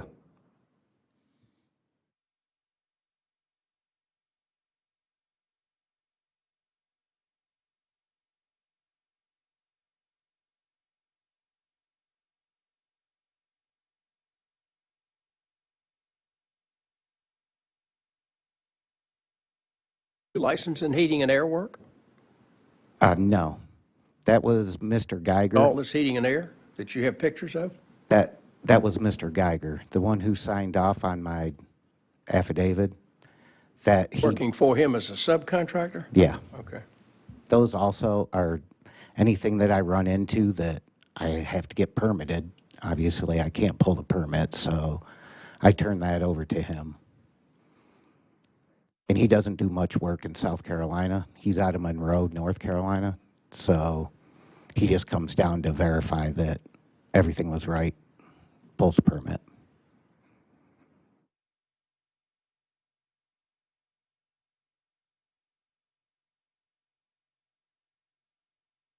Yep. At least I'm glad you're here today looking for a license rather than just keep on doing what you're doing, because that's not legal.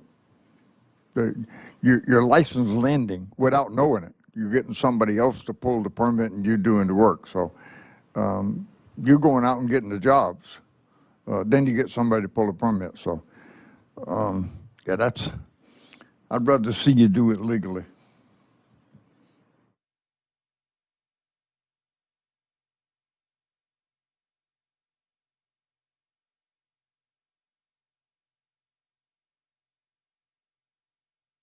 David Geiger, Geiger.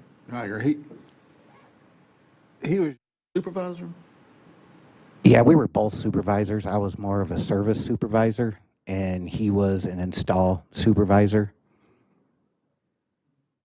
Are you referring to the last, when I worked with him?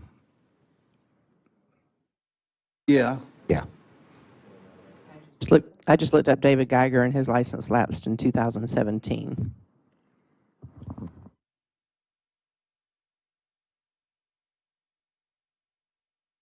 Was there someone licensed at H.L. Bowman? Yeah. I think he had a AC3 license.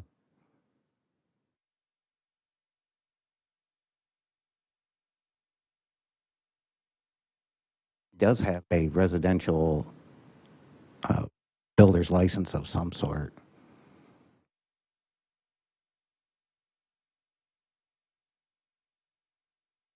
I'm looking for some proof that you worked under the supervision of a licensed builder. Convince me yet. But, yeah, as far as what I could prove on paper, I don't have that. The guy that I was working for is a general contractor that I couldn't get any information from him because he passed away at the first. What you're doing is coming in here, sitting down under oath, telling me this is what you've done and that's what you've done. But I don't have any proof of it. I don't even have anything in black and white. All I say is your word against what?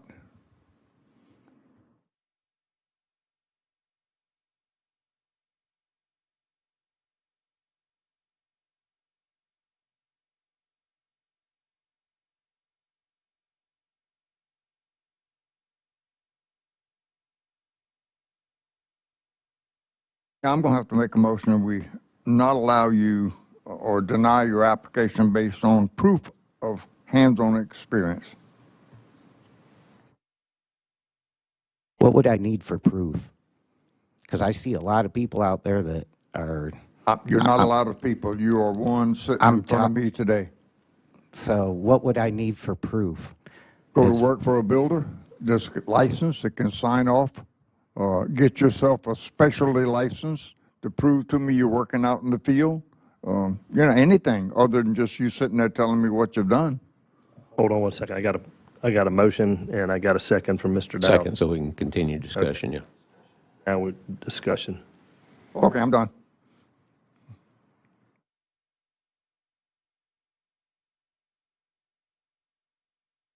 Any further discussion? A couple of questions, or maybe just a question. I'm looking and this looks like you replaced a bunch of wood seals where it's got a double door.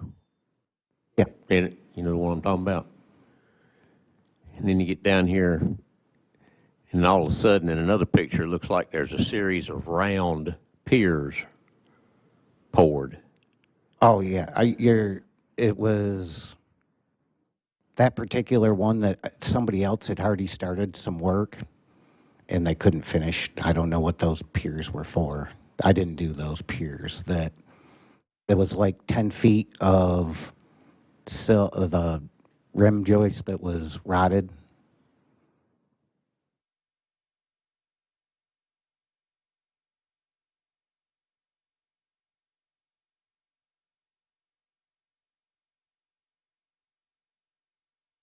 Looked like freshly poured, but whatever. Because Okay. I came in right after him.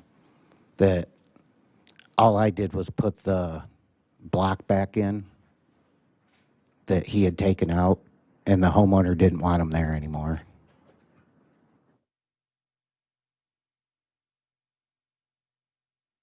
All right, well, we're going to move here. We got a motion second. If there's no other discussion, all those in favor say aye. Aye. Any opposed? All right, I've got a suggestion. Either go get a specialty license with us that allows you to do 3 categories, or the other option is go to the commercial side and get an interior renovation license like the person you just have been working for. And work under that license or either one of that registration for a while and prove to us legally that you're competent enough to come be able to build a house from the ground up. Okay, what do I have to do to get a specialty license? One of those ladies right there will guide you when you go out the door exactly what to do. It happened right here at the desk. You get it started. It's fairly simple. And I suggest if you're going to do that route that you work under it for at least a year and then come back. Okay. Thank you.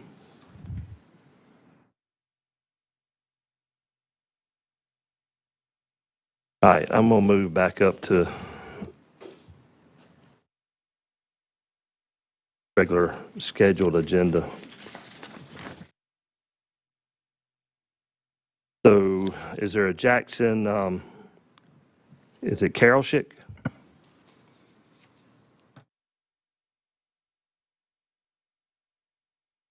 Rodrigo Rodriguez? So we have the 1 o'clock time frame, so maybe they're just late. Yeah. Skylar Farnsworth. Stephen Jennings. Russell Knight. Got one. Good afternoon, Mr. Knight. Yes, sir. Hello. Good. You had right to be represented by counsel. You're going to waive that right? Yes, sir. All right, let's get you sworn in, please. Yes, sir. If you raise your right hand, you solemnly swear the following testimony to be the truth, the whole truth, and nothing but the truth, so help you God? I concur. Thank you. Mr. Chair, members of the Commission, an HVAC license for Mr. Knight could not be approved at staff level. There was no W-2 or 1099 provided. All right, sir, if you want to go through that with us right quick so we Yes, can sir. determine whether you can sit for the exam. Do you want to ask a question or do you want me to? So if you just want to give a quick background of what you do and how you obviously got compensated or.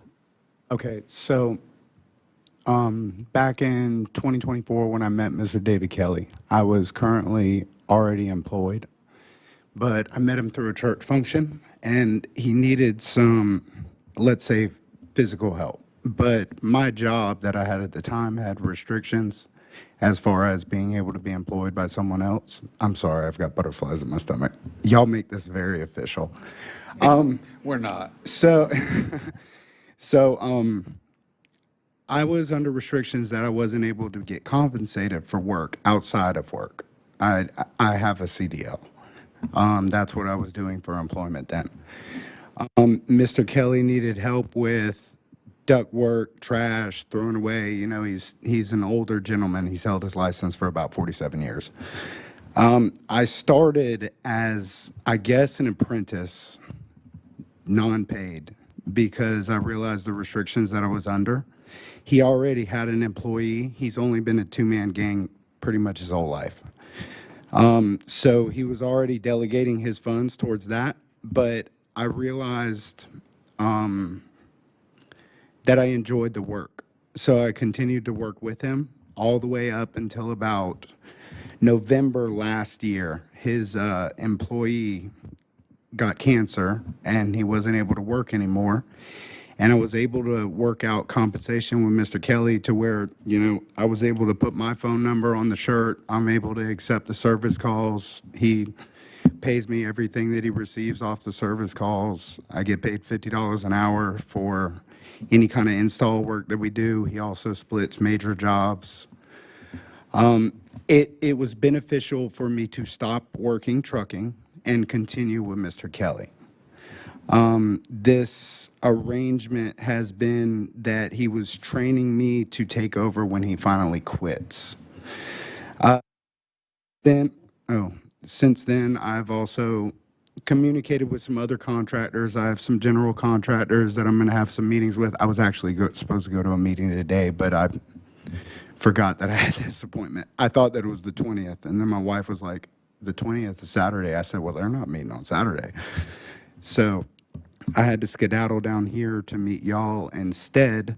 And then I also have another mechanical contractor that does the one that I actually received my schooling from.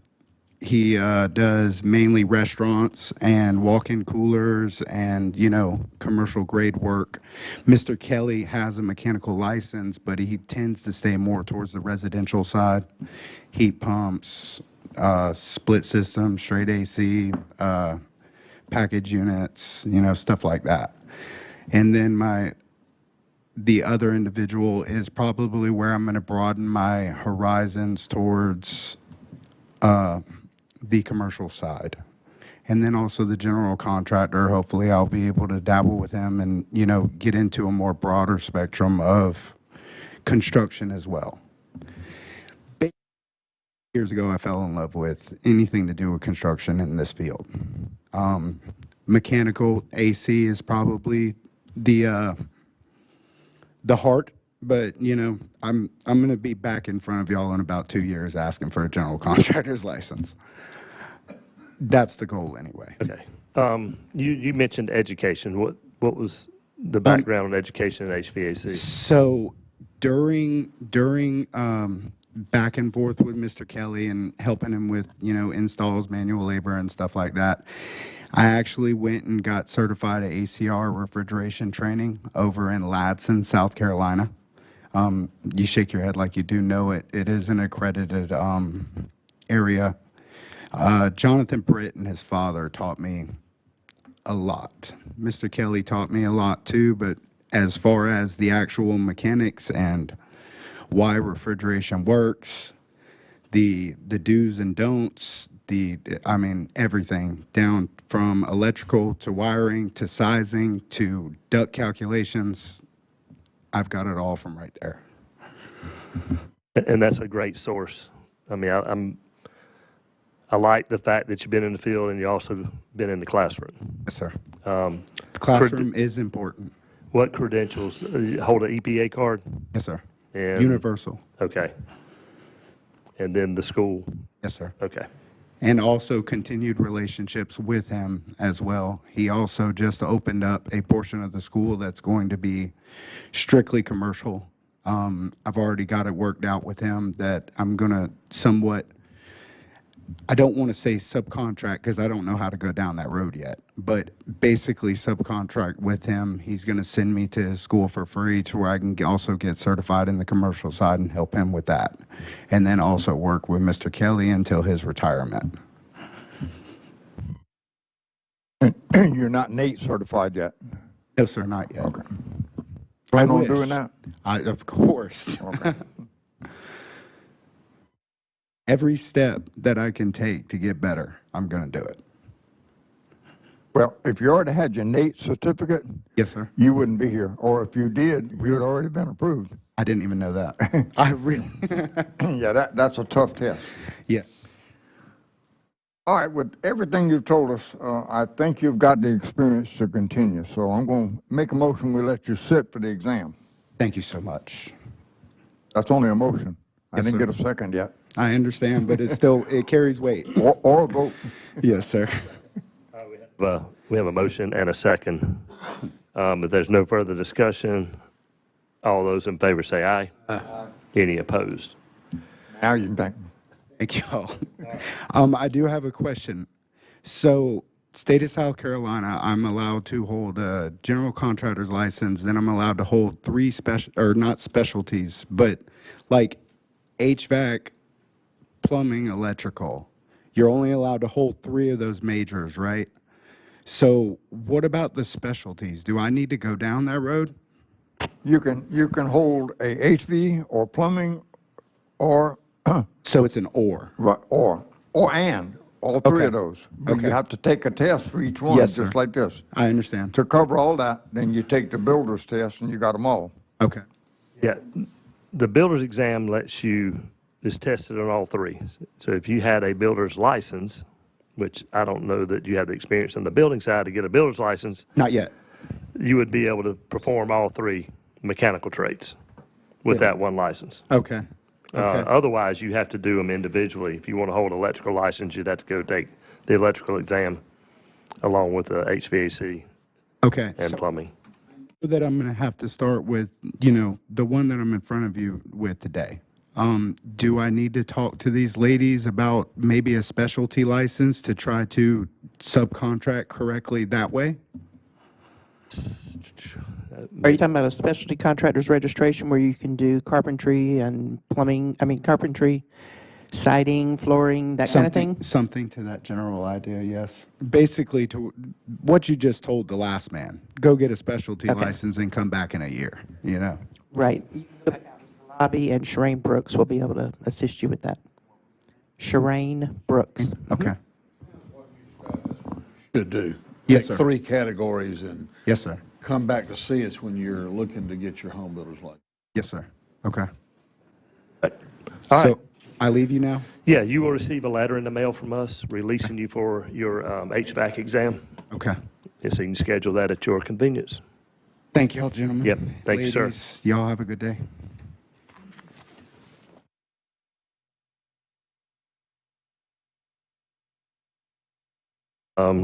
Michael Holmes.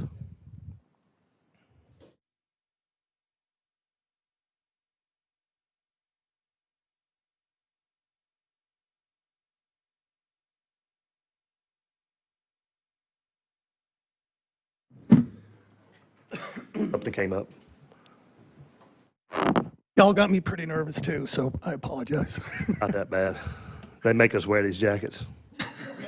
I promise you, the rest of the time we're all in work clothes because we're pretty much all out there working at some point. Some of us are retired though. Anyway. Some of us. Yeah. Mr. Holmes, Yes, you know sir. you had right to be represented by counsel today, and you're going to waive that right. Yes, sir. All right, let's get you sworn in, sir. Sir, if you raise your right hand, do you solemnly swear the following testimony to be the truth, the whole truth, and nothing but the truth, so help you God? Thank you. Mr. Chairman, members of the Commission, a builder's license for Mr. Holmes could not be approved at staff level. There was no W-2 or 1099 provided, and less than 1 year of experience in more than 3 of the categories on the experience affidavit. Fill us in on some background. I think just to cut to the chase, I own 2 brick and mortar companies in Myrtle Beach. We were a flooring company. We've kind of evolved into a remodeling company. The rub with the 1099 is I do not receive a 1099 or a W-2. I provide one. We have a licensed residential builder on our staff, and I have his W-2s with me today. Okay, so I've been in construction for 40 years. so you're the owner of the Yes, sir. the company, and have you done a house from the ground up? Yes, sir. before? I built this house last year. Okay, that's the first and only one, or have you done others? I built 2. Okay, Yes, sir. so you've been around it, I've been around it for 40 years. plus the remodeling part of it and the Yes, flooring sir. end of it and all that. Okay. Yes, sir.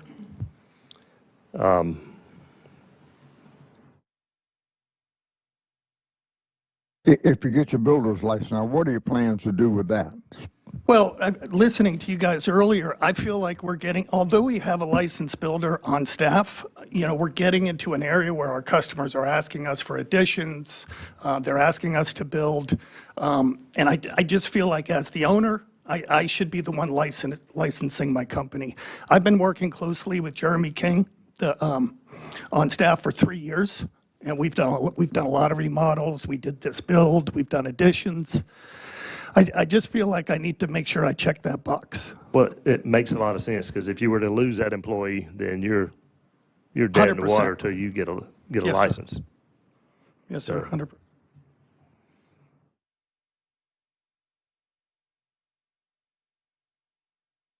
You ready to study again?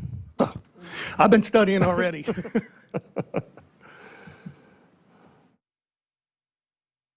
I'm looking at some renderings, I guess. That was your personal home? This is, yes. You pretty much saw it, oversaw it from the beginning to the end? Inception to certificate of occupancy, absolutely. With designers, architects, every trade, clearing the land, everything. Is there a wife involved too? There was, yeah. Yeah, well, this is our second one, so we do it pretty well. Okay. And she handles all my accounting in my company, so. Yeah, It's even more she's- impressive. All right, get ready to do some studying. Make a motion, we approve you to sit for the exam. Thank you, guys, appreciate it. Not you?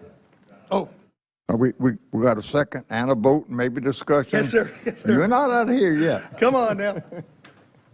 Second. So I have a motion and a second. Is there further discussion? All those in favor say aye. Aye.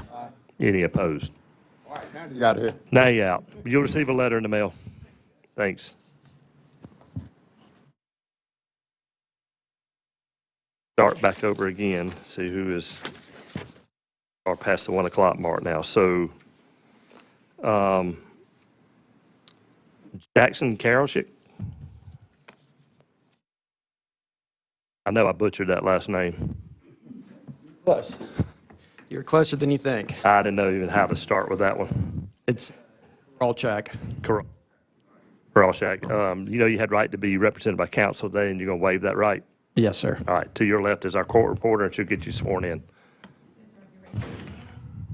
You solemnly swear the following testimony to be the truth, the whole truth, and nothing but the truth, so help you God? Yes, ma'am. Thank you. At the commission, a builder's license for Mr. Krolchik could not be approved at staff level. There was less than 1 year of experience in more than 3 categories. All right, let's see, what do we got here? So give us a little bit of a background on what you do. Yeah. So I own Hammerhead CFO Collective. That is a construction consulting firm. Basically, I offer 3 services. It's job site supervision services, financial services, and operational services. MTK Builders and Shane Kirsting. Shane Kirsting is the owner of MTK Builders. He was my really my only client for the first and current, but year and 6 months. I helped him with construction out in Somerville. He was basically scattered across all of the Charleston area. Had work in Edisto, James Island, Johns Island, Somerville. Anyways, long story short, that's my consulting firm. I also own Legacy Built Homes. I co-own Legacy Built Homes with my partner, Alexander Fragopoulos. We have, with Legacy Built Homes, we're actually really excited. We've got 3 projects starting in July, and then 1 new construction starting probably in November. And then further back in sort of my background, I worked with Shelter Custom Built Living under Ryan Butler, and I was director of operations for Shelter Custom Built Living. Okay, Legacy Homes, does your partner have the license? Yes, we've got our COA license, and he's the licensee in charge. Gotcha. So you're wanting to get yourself licensed on the other side of it?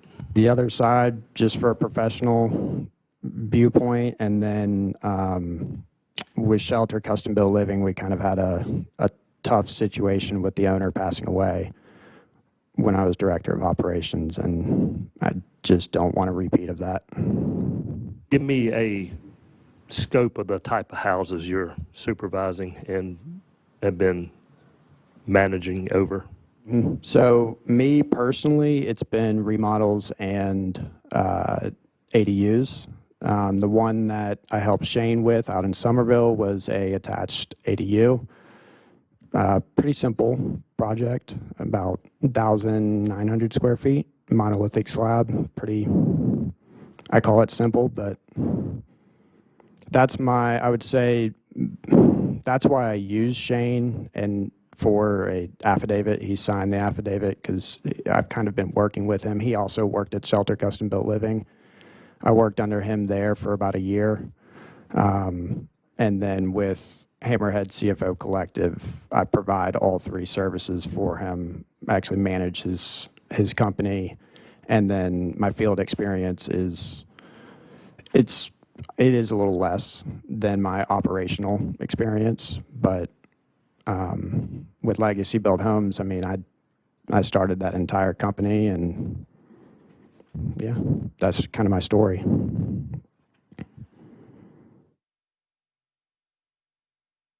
We're working under the supervision of Butler as director of operations.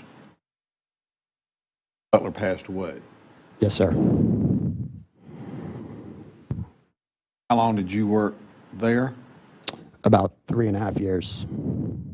I started, when I started with Shelter Custom Built Living, I'd asked Ryan if I could get a position. I told him I'd do it for free, trying to break into the construction industry, and he basically quickly became a mentor of mine, and I started as a office coordinator from sort of the ground up, learned the entire business, and ended up within about a year director of operations for his company. You say you learned from Andy Barber. Andy Barber really helped me after Ryan passed away.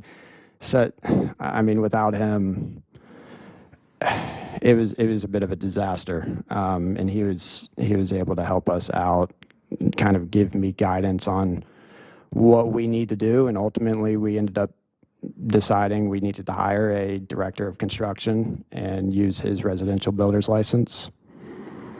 Probably got a pretty good teacher there. Yeah, without him, there'd be a lot of people floundering right now. Yeah. Yes, sir.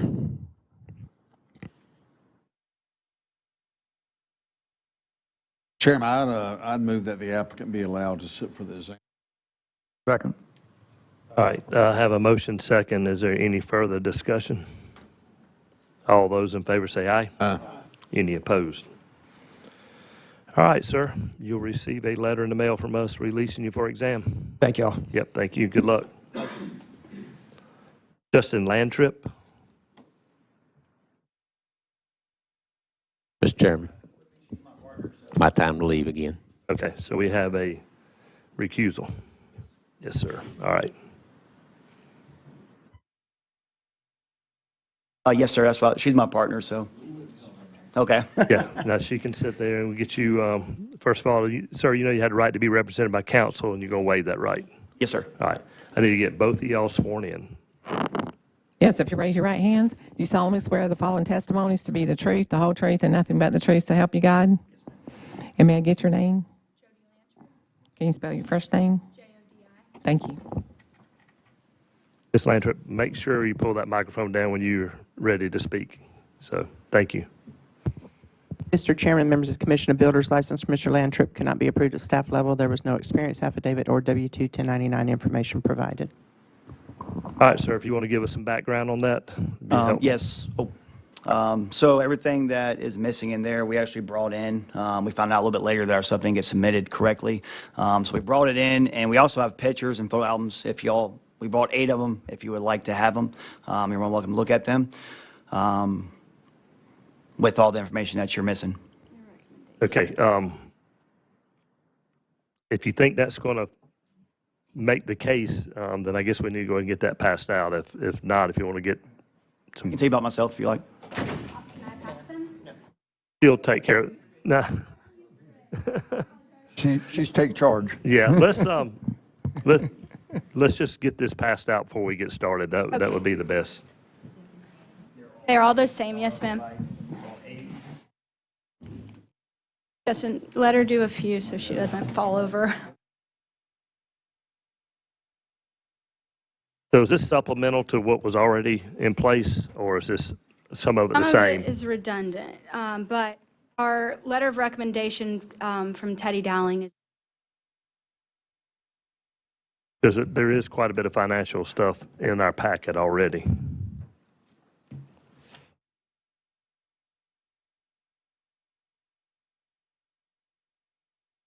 we did not take our taxes up front because they look like they were and that year we were a Schedule C, so it looked. All right, well, just give us a minute and we'll get this passed out and we'll get all this clarified.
Oh, my goodness.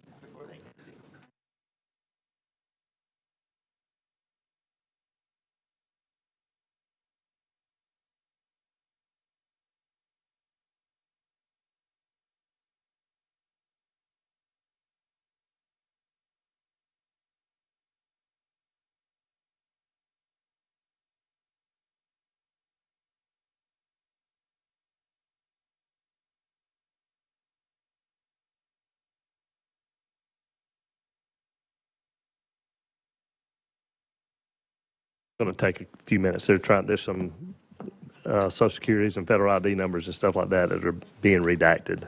We apologize for that. Yeah.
All right, sir.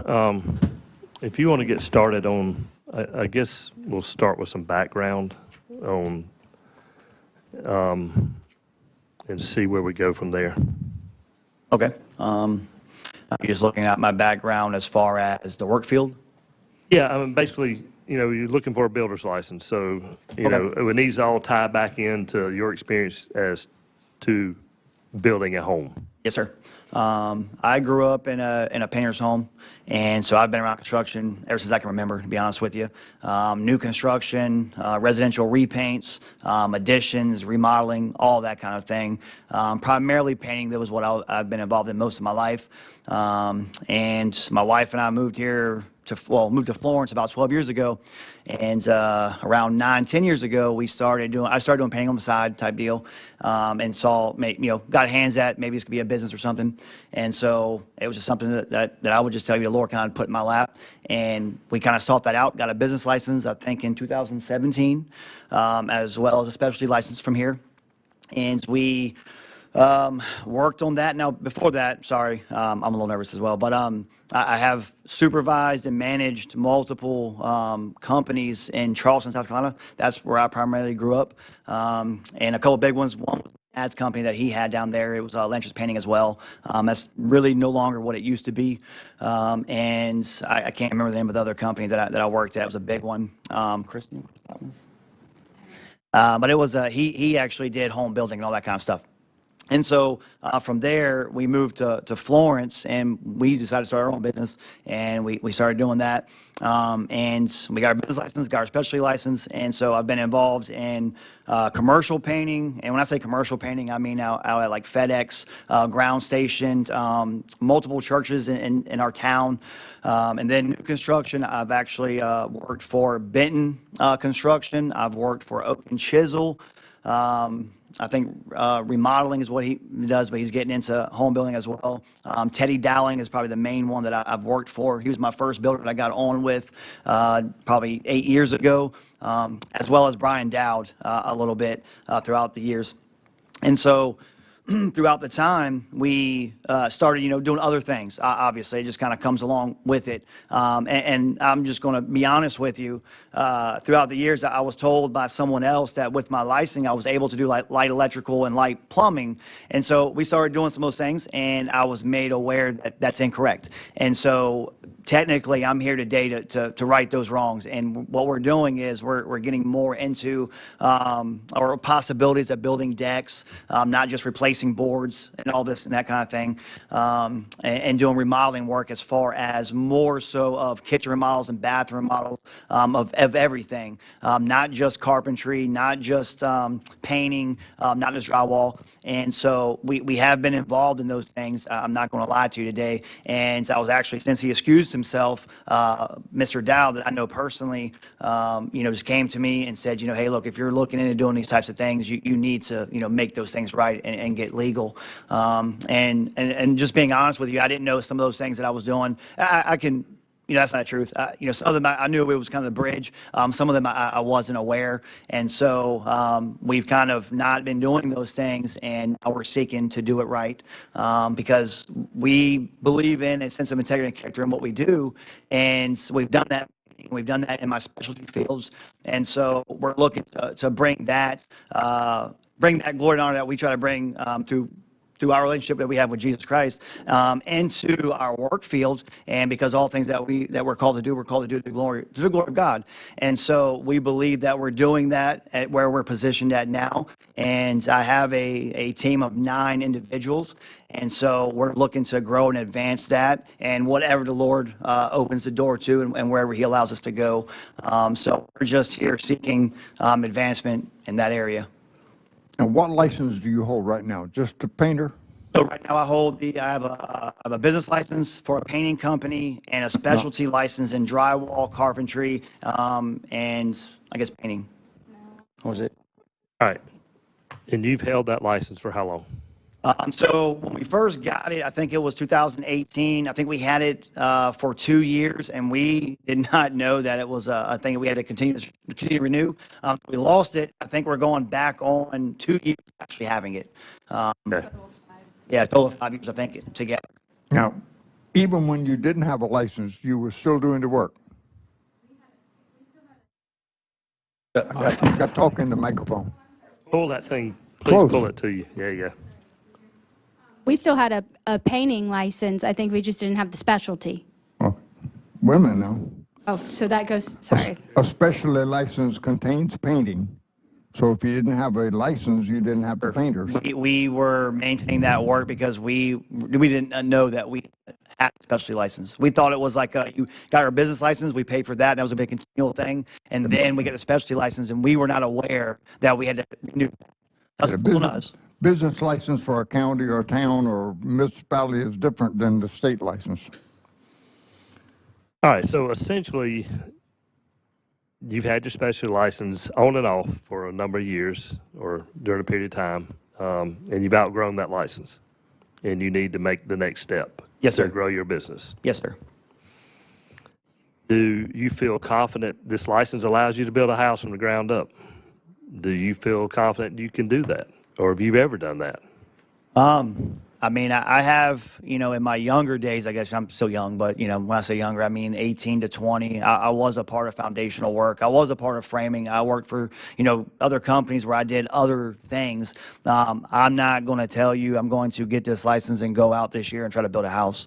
My intent is to grow in the area, work under some builders. I'm already working for builders, but maybe under that to grow in that knowledge, and just grow in my remodeling side and deck building side. Initial first. We would love to flip. Oh, and flip. I would That's love right. to flip. What we've asked of people in the past that, obviously either don't want to or can't financially go work for another builder. Get your special license, go out there and prove yourself. And prove yourself as a business owner, expand your business, and come back and see, if we feel like you've got enough experience to move on to a builder's license. And that's kind of where we're at right now as a board, trying to figure out if you have the experience to move on to that next step. Yes, sir. What I will, sorry. Well, in your, part of your application, just explain this statement to me. It says, I have worked under Benton Construction and currently work under Teddy Dowling of Dowling's Homes. So I'm a subcontractor for them, for those gentlemen. I do, as a painter, yes, sir. We have actually, for Dowling, I've done a couple tile backsplashes for him, under him. I don't know if that really matters, but No, I have a question. Janet, I can't find the sheet that says what he has the specialty registration in. Carpentry, drywall, and painters. Is that in there? Yeah, that's in there. So it is carpentry? All right, how many houses have you built? I haven't built any. How many renovations have you done?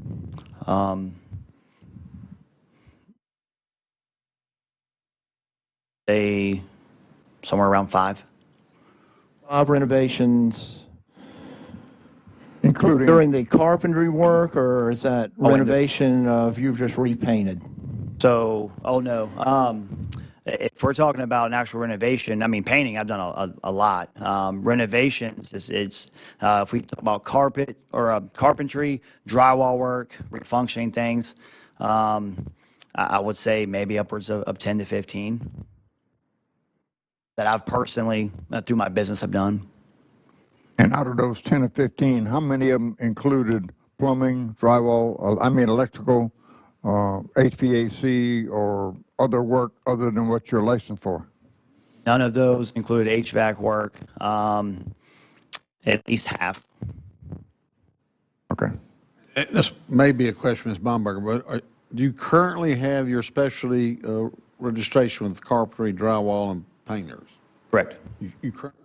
Yes, sir.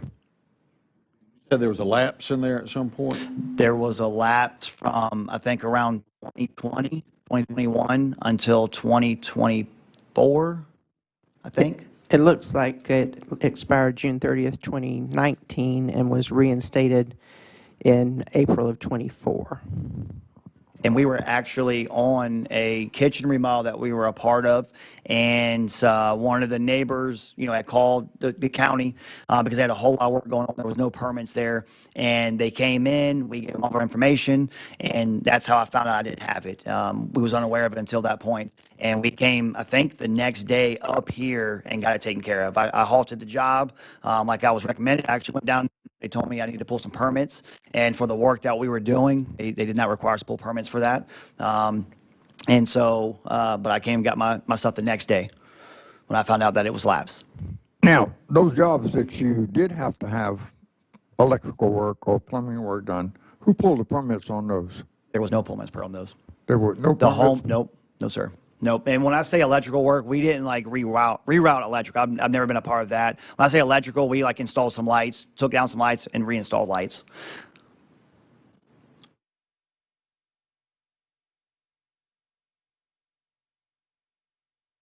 All right, I'm going to go back to the carpentry question. The 10 to 12 renovations, was that for the general public, or was that for you all or you on fix and flip? We have not been a part of any of our own fix and flips. Those were on other people who flip and then general public, residential homes. Some of the flips we've done are and for- then on, just to follow up on Mr. Bailey, out of, you're wanting me to believe, and I'm not talking about anybody else, just me. You're wanting me to believe that in 10 or 12 renovations, there was never a need for a permit. That's not what I'm telling you. What are you telling me? No, Because he just asked you who pulled the permits, and you said there were none pulled. We can go back. That's right. And so, but that's what I'm saying. Like we've done, so the things that we have done is we haven't done any structural work. I don't do any structural work. I know I'm not able to do that. And the renovations that we've done have been installing flooring, doing a repair on a floor if there was some rot, taking a cabinet out or removing it, rearranging it, installing a sink, those types of things, and repainting and then new drywall. Maybe changing the size of a door opening, removing a door, adding a new door, those types of things. We have added in a bathroom where we did not do the plumbing. They actually had their own plumber come and do that. And we were there, as bystanders to kind of observe and watch and see what they did. But as far as like major plumbing and things like that, we have not done. We fixed leaks. We have done a couple bathroom renovations where we actually did the plumbing. And when I say plumbing, there was already there. We just updated it and did the backer board, the barrier, all that good stuff, and installed the tile. Okay, thank you. And that work was done in Lawrence County? Yes, sir. And a few of those actual jobs that we had done, they were aware that we were not able to do that, to be honest with you. And they, on two of the customers I've done a couple different jobs for, they actually had their own plumber come in behind it. They had a personal friend, and they inspected it for them. That actually, this isn't from me, so I can't get them to come and, and say anything for you. But it was through FBI Construction. But you're mainly a painter. Yes, sir. Me personally, yes.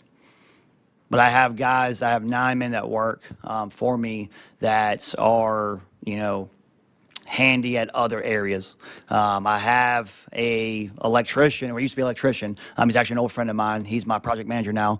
Again, we're not doing any major electrical work, but that's what his background was in. We have a framer. I do have a guy that can lay tile, and I have a floor guy. Now, all these guys are doing these odd end things as well. As far as flooring and all goes, I have been teaching them how to paint and do that type of thing. Because mainly, my business I've used as my own disciple ministry, if you will. And because I'm personally out of recovery, or in recovery, I'm a recovered heroin addict. I was a heroin addict 12 years ago. And so that was one reason why I moved out of Charleston and moved to Florence. I got saved through Jesus Christ, and I went through their local ministry, life program, got involved in a church, got involved in an addictions program, all that good stuff. That's how I personally know Brian Dowd. And so most of my guys are actually out of recovery. And, unfortunately, a lot of people in our line of work are very, very skilled individuals that have just made some really bad choices and don't get second opportunities in life. And so what we choose to do with our business is create a clean and Christ-honoring atmosphere. Now, again, I'm trying to make some of my wrongs right because we have done some things, as far as business goes, in our town that are illegal. And so we're trying to right those wrongs. But we try to have a Christ-honoring atmosphere. We try to bring that to the public where we go. We try to take that into the houses. As it says in Matthew, we're called to be the light on the hill, to broadcast that light. And that's what we're doing through our work, through our speech. And whether or not we get approved today, we're going to continue doing that through what the opportunities that we get as far as painting and my other specialty license.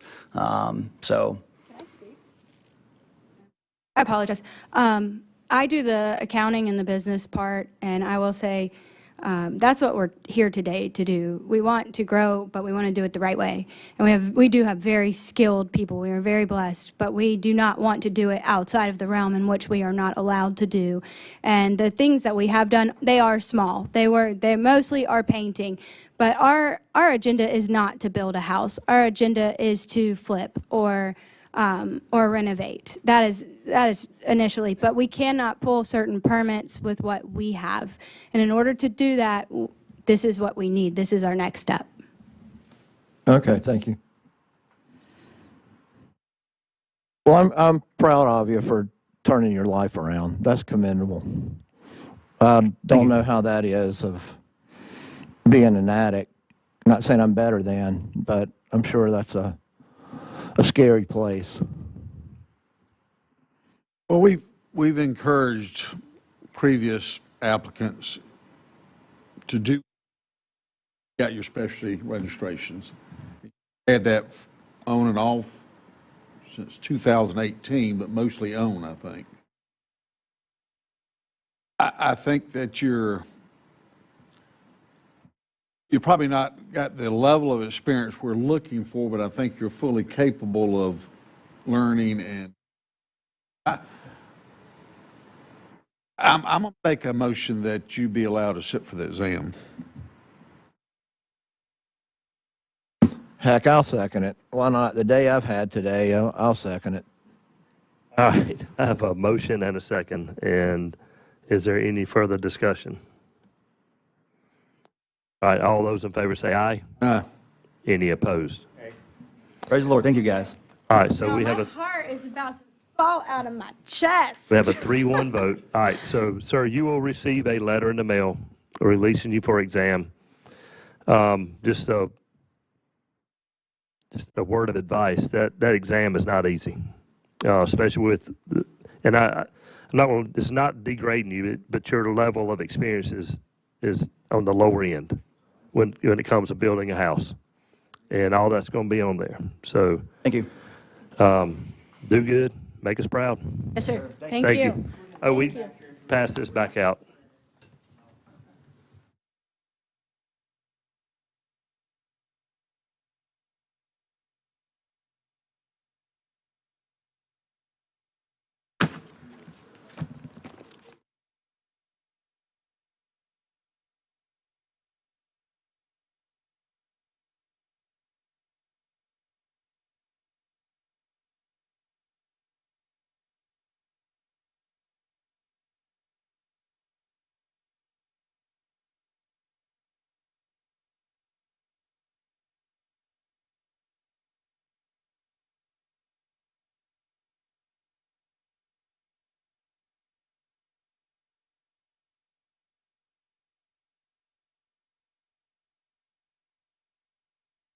Got to get Brian back in here, and we'll get. So next up is Rodrigo Rodriguez.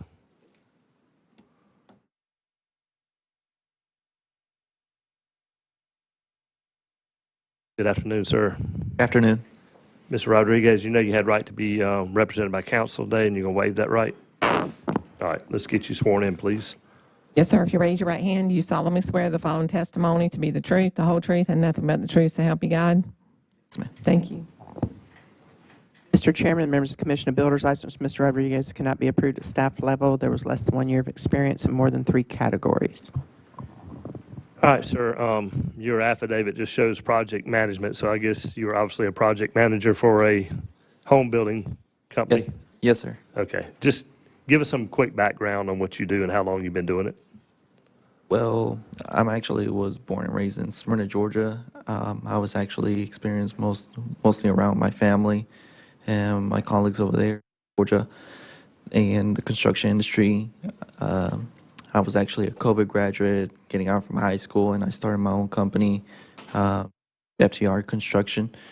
From that point, I basically started doing framing contracting due to the reason because my father had an accident falling from a second floor building, and that actually kind of motivated me more to get into the construction.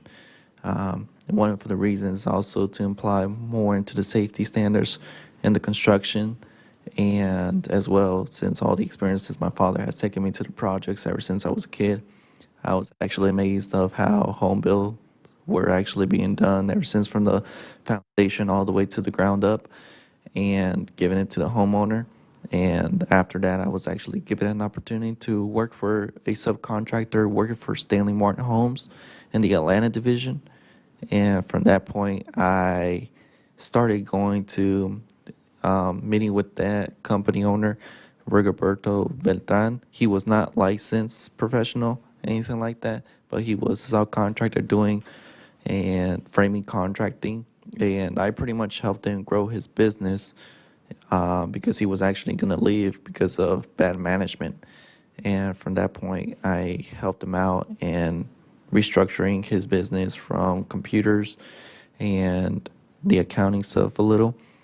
And due to my knowledge, and since I like to learn a lot and observe how the process works, I always try to find different ways to actually make it even better.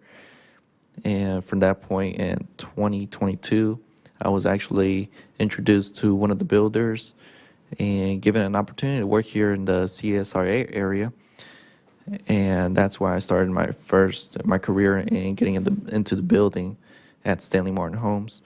From there, I actually started learning more into the process of building from the foundation all the way to giving it to the customer home warranty services as well.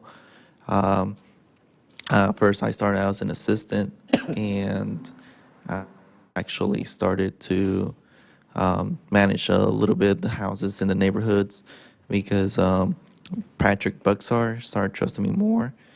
And from there, I was given Hitchcock Crossing over there in Aiken to build a couple houses. I think in that neighborhood, I built about 35 of them, and I was transferred from one neighborhood to two more other neighborhoods due to reason that staffing was coming low as well during that time of year, and the whole started just switching out. That's when my boss was fired and let go, and from Stanley Martin Homes, and he became CEO of Hurricane Builders. There was a lapse of my experience as well, so when I left the company, Stanley Martin Homes, in September, I decided to head back to Atlanta because of family issues that was basically an emergency that had to help out.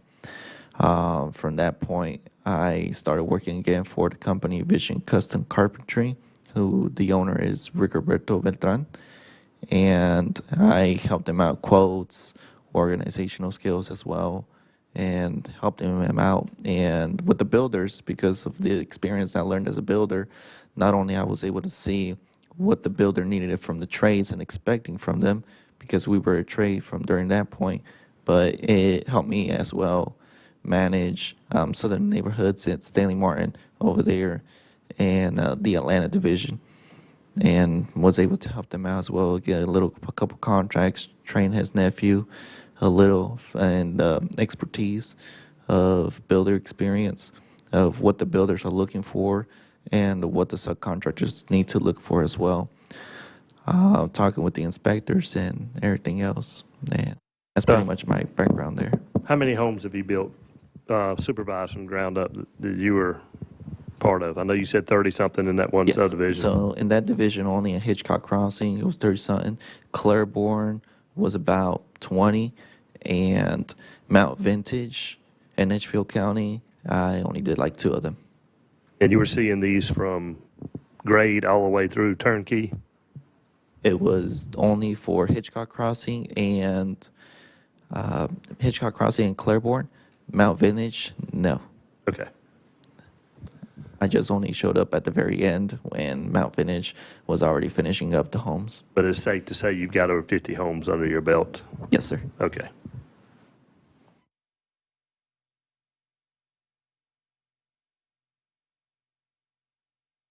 So what did you do under the supervision of Patrick Buxar? So what I started first as an assistant project manager, I was being trained by one of the builders out there who was a superintendent. His name is Steven Bratcher. He was over there stationed in Hitchcock Crossing, and I first started talking with the clients, the customers of each home, started getting into an idea of what examples of what issues the homes were having, from the warranty issues, from squeaky floors to sometimes even the trades leaving stuff out.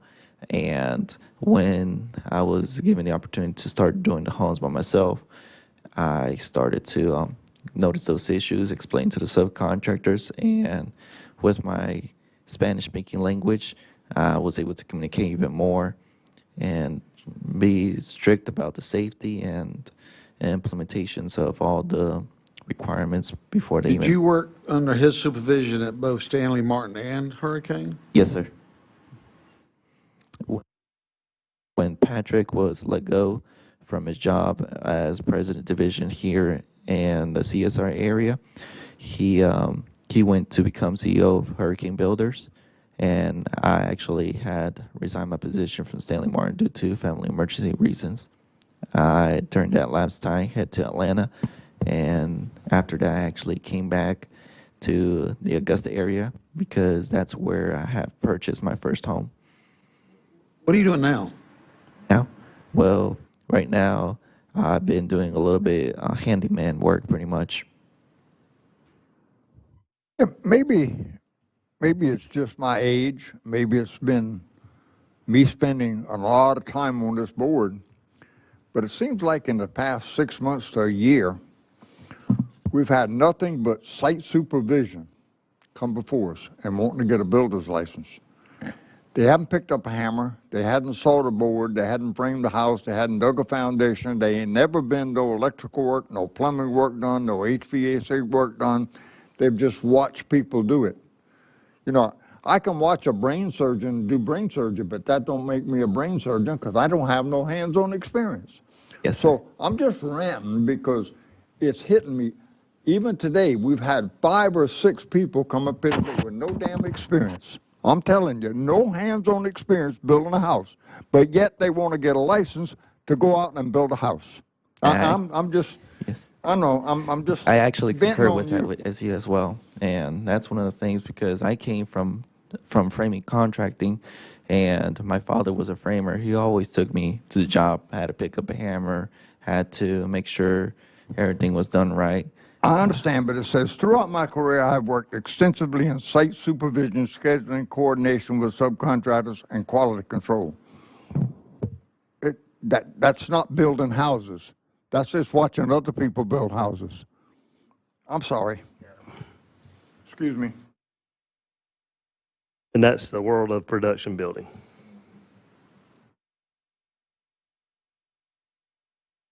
I think we're going to see a lot of that if we have a slowdown. Same sort of thing, who want to start.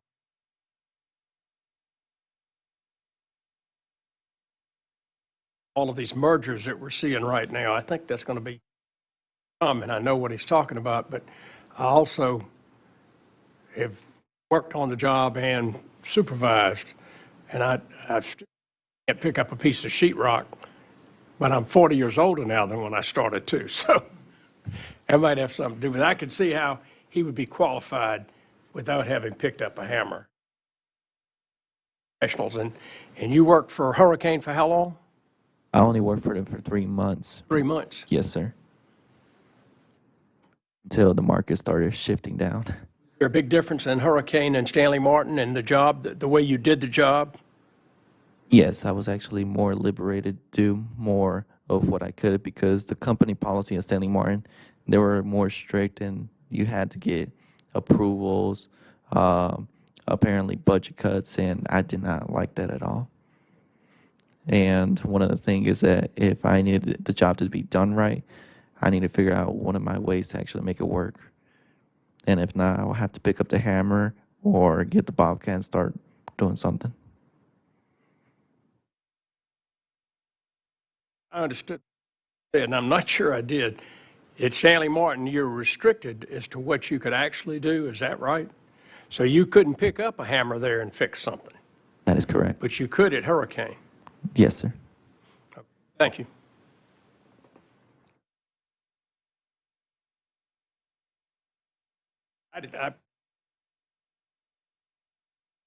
I qualified having done this, but the last 3 months you've been on your own, is that what you said? It's been about 3 months?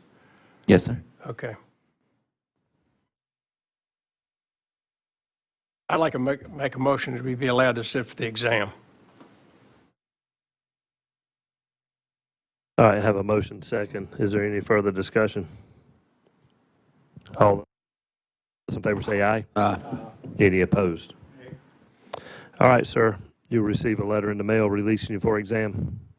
Yes, sir. Good luck. Thank you. Appreciate it. Have a nice afternoon. Next is Skylar Farnsworth.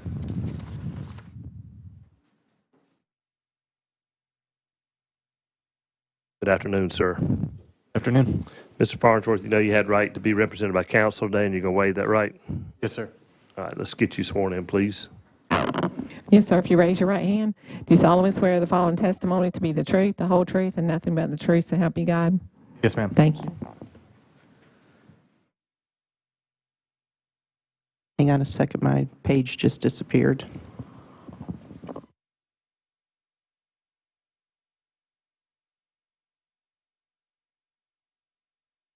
Okay. Mr. Chairman and members of the Commission, a builder's license, Mr. Farnsworth could not be approved at staff level. There was less than 1 year of experience in more than 3 categories on the experience affidavit. Or if you want to explain that to us so we can determine whether you sit for the exam. Yeah, so started a bathroom remodeling franchise, Rebath, in 2022. Moved here from, didn't have the proper licensing, so got my specialty residential and carpentry, drywall, and then from what I thought, there was another residential builder that worked with Home Depot, and I thought I was working under his license. And so I had 1099s for him, but he didn't have them for me, so I guess there was just confusion. He did David and all that stuff, but apparently it wasn't done correctly. Yeah, it's lacking some areas, like concrete, masonry, roofing, HVAC, site work. It's lacking those as far as experience. Correct, yeah. So bathrooms are all that I do. I don't do any structural stuff. Basically remove and replace. It's a franchise, and then, so I'm not really planning on building houses, but I work with Lowe's and Home Depot, and they require a residential builder's license to work for their company. Yeah, I think it's very sensitive. So is bathrooms pretty much all you've ever done?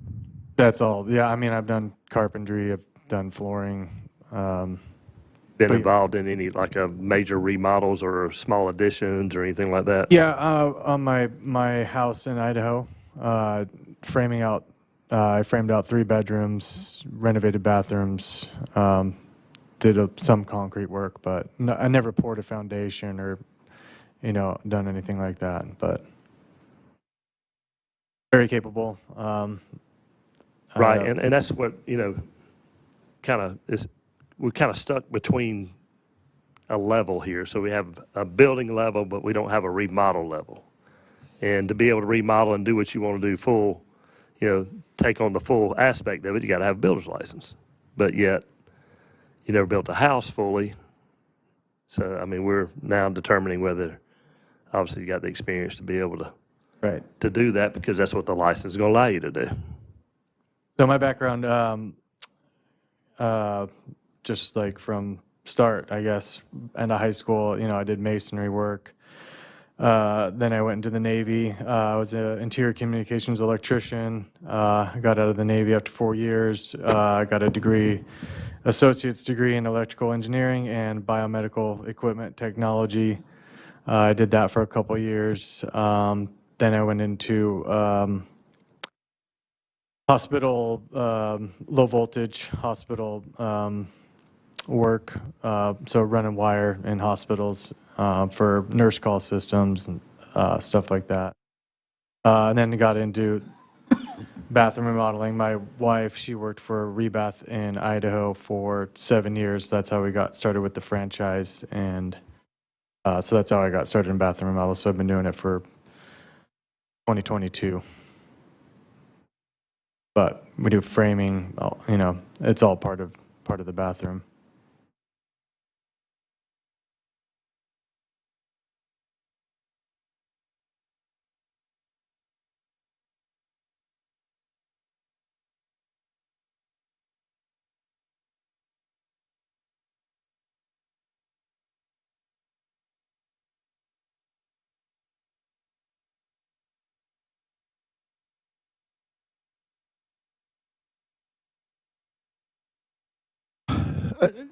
Just for my curiosity, who does the plumbing on those Rebath chain, or whatever y'all call them? I mean, is this what's on television all the time? Yeah, well, that's probably West Shore. We don't advertise as much as them, but yeah, it's basically remove and replace. So with Rebath, we customize stuff because we manufacture our own products in Arizona. So basically, whatever the customer has, 60 by 30, we go in with a 60 by 30. We do a new rough-in valve and a new P-trap, and that's pretty much it. All right, who does the plumbing work? We do.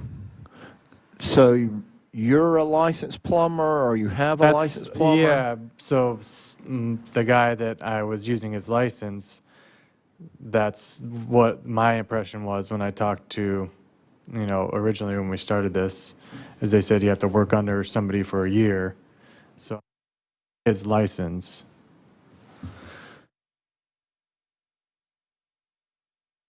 All right, I may have missed this, but you worked under the supervision of Stephen Nicholson. Yes, sir.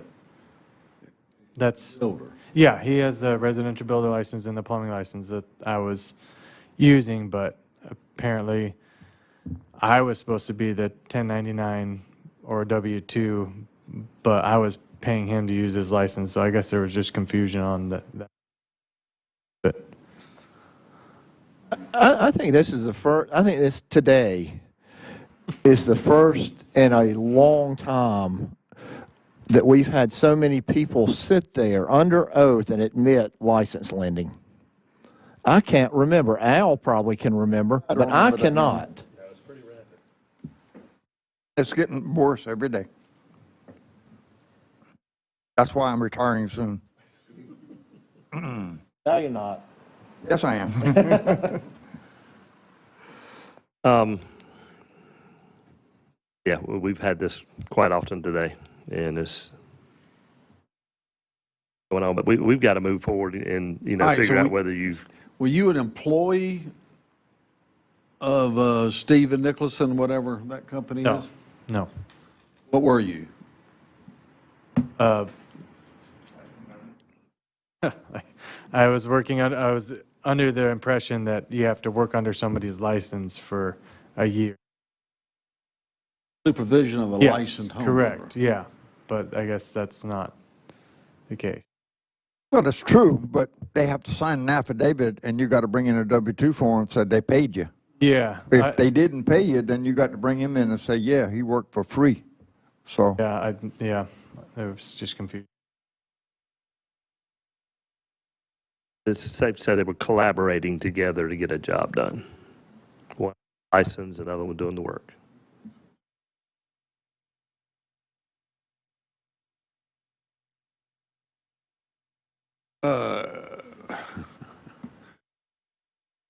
You have a specialty registration license? Yes, sir.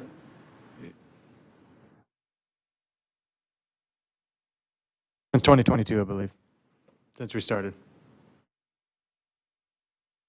and what's that specialty in? And It is carpentry, drywall, and flooring. but you now say Lowe's and Home Depot require a builder's license for you to work for them. Correct. So I was using Stevens, like they just required you have a license on file. Get Steven in trouble or anything, but yeah, that's what they required. But now, so Lowe's had a corporate contract with Rebath because there's over 150 franchises nationwide.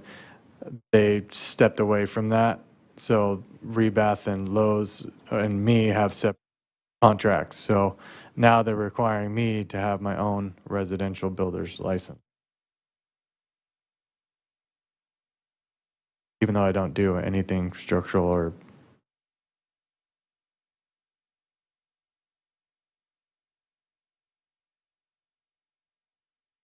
You feel like you're qualified to build a new home?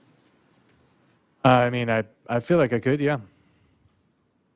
You think you can pass the builder's exam? I do. Maybe I missed it. Have you ever experienced the building of a home from the ground up? Not from Clearing the- of the lot, the digging of footings? Not from the ground up, like personally, no. My brother-in-law has built his own home, which I wasn't like a part of it or anything, but I can see what's all involved, and I think I know, part of the process, as far as what needs to be done, and obviously you got to have architecturals and engineers and all that stuff, that are going to help to figure it all out too. That's what I was saying there. I mean, no fault of his own. He wants to do remodels, bath remodels. We don't have a license in between. From a specialty, you either go specialty all the way to a builder's license. So we don't have anything in between to that would satisfy what he wants to do. Picture submitted, he's obviously qualified to do a bathroom. That's the tough part of our decision is to find, do we allow him to sit for the exam without the full experience of building a home from the ground up to be able to go and do remodels? And that's where Not only no experience of doing it, but not even seeing it done. Yeah. How much of your work is from the Lowe's or Home Depot? Just ballpark it. 70%. So- Yeah, I wouldn't be able to, unfortunately. And to be honest, I actually commend Lowe's and Home Depot for requiring a license. I really do. I mean, I think it's needed, and Just started requiring a licensed builder. I think they've been doing it for a while. I know Home Depot has because of a relationship with one of the corporate guys at Home Depot for years. They were doing that for a while. They require a license or registration in the trade they're practicing, so I'm not quite sure why they want a builder's unless they consider a rebath more than just a plumbing Well, license. I mean, if they're doing plumbing, electrical, I mean, it's a whole gamut of framing. General license somewhere with Home Depot or general contractor's I'm going to put license. motion on the table. Please. I'm going to go ahead and put a motion on the table because I sorry. think, I move that the applicant be allowed to sit for the exam.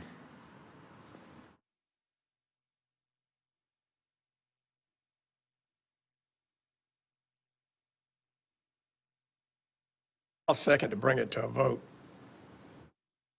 All right, I have a motion second. Is there any further discussion? All those in favor say aye. Aye. Opposed?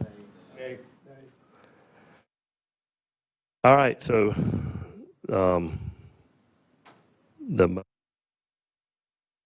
failed.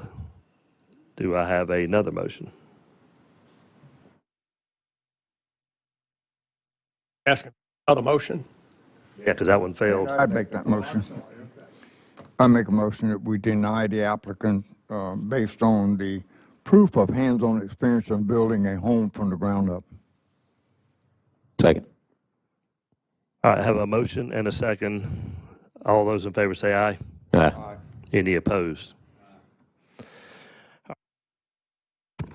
I don't know if Home Depot or Lowe's would, if you can do the commercial license from the interior renovation, which may be exactly what you need. So you go to the commercial side, that license allows you to do interior renovations, that it has it's non-structural. Yeah, but you're allowed to do residential work with a commercial license in South Carolina. You can, if you have an interior renovation license, you can do residential work. Does that It's- require another year of, Yep, you can go apply there and see what the requirements are. don't know if Lowe's going to take that. is all. I would inquire with them, get a copy of that license, what it entails, and say, will this suffice? Because it is really more similar to what you're doing than a home builder's license.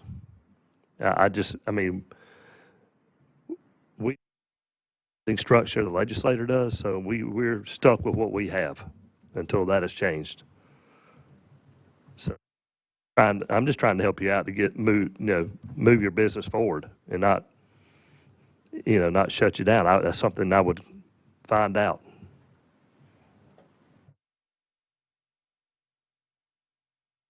So that's where I would start anyway and see. There's somebody, these ladies may be able to tell you who to talk to at the commercial board.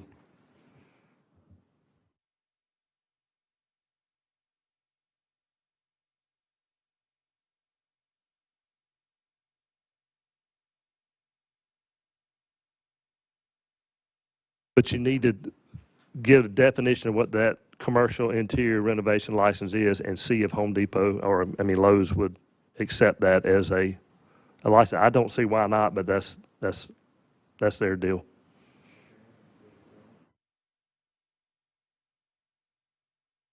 Next course of action after that is you got to show some experience of building a house.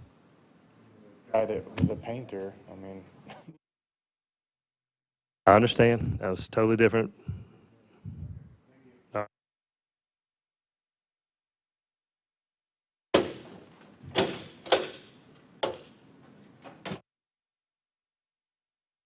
Stephen Jennings.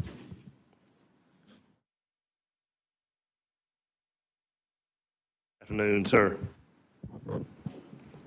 Mr. Jennings, you know you had right to be represented by counsel today, and you're going to waive that right? Yes, sir. All right, let's get you sworn in, please.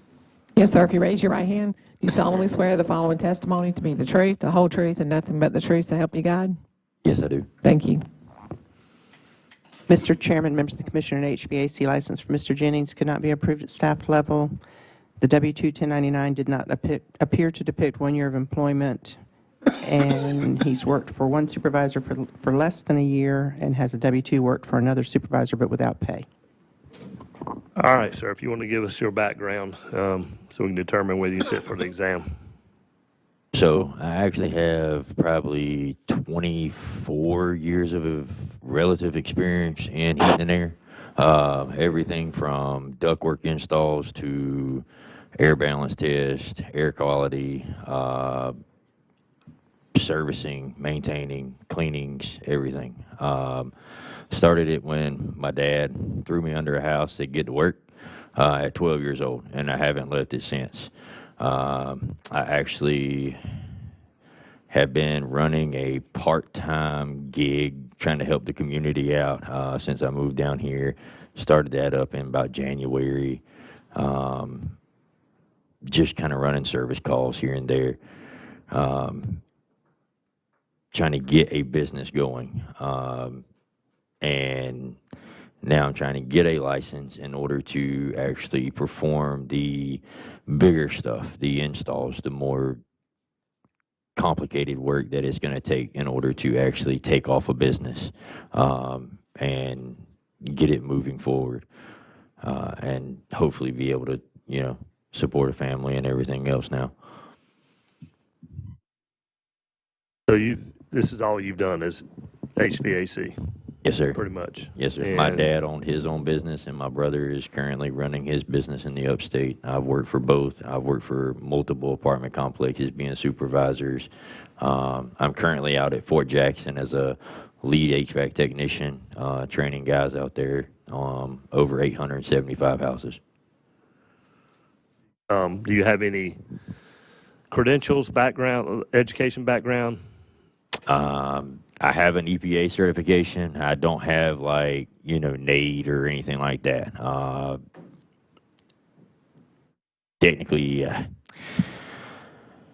have field experience. I'm just going to be honest with you. I have worked for Flowers Heating and Cooling over in Camden. I've worked for Southern Solutions over in Casey. That was the non-paid experience that I had, just trying to get in the last 5 years, some down here. But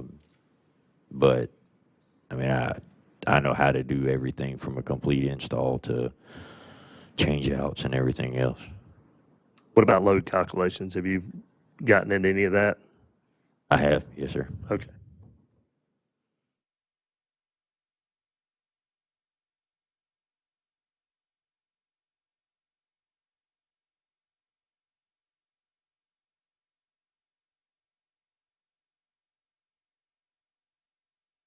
You got your EPA card, but you're not NATE certified.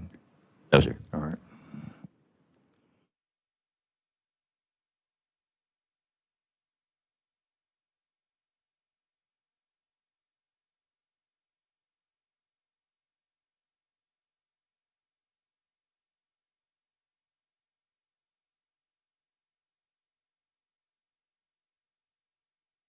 Now, Flowers Heating and Air, you worked for them a little less than a year, about 8 months, 9 months. Yes, sir. He did sign your affidavit, and he did fill it out that you were competent in doing all those things.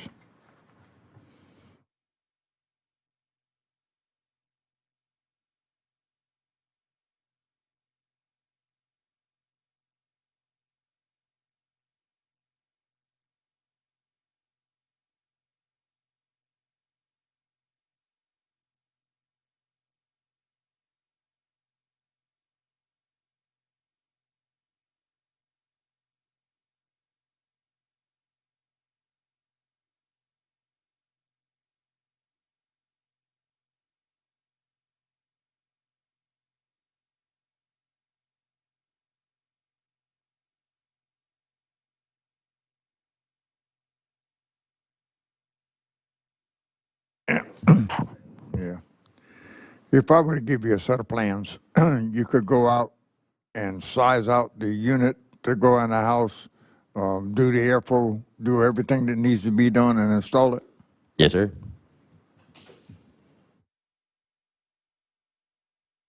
I would have liked to have seen you be NATE certified, but that's okay.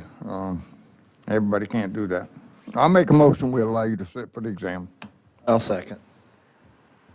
I have a motion and a second. Any further discussion? All those in favor say aye. Aye. Any opposed? All right, sir, you'll receive a letter in the mail releasing you for exam, and good luck. Thank you. Y'all Thank have a good day. You too.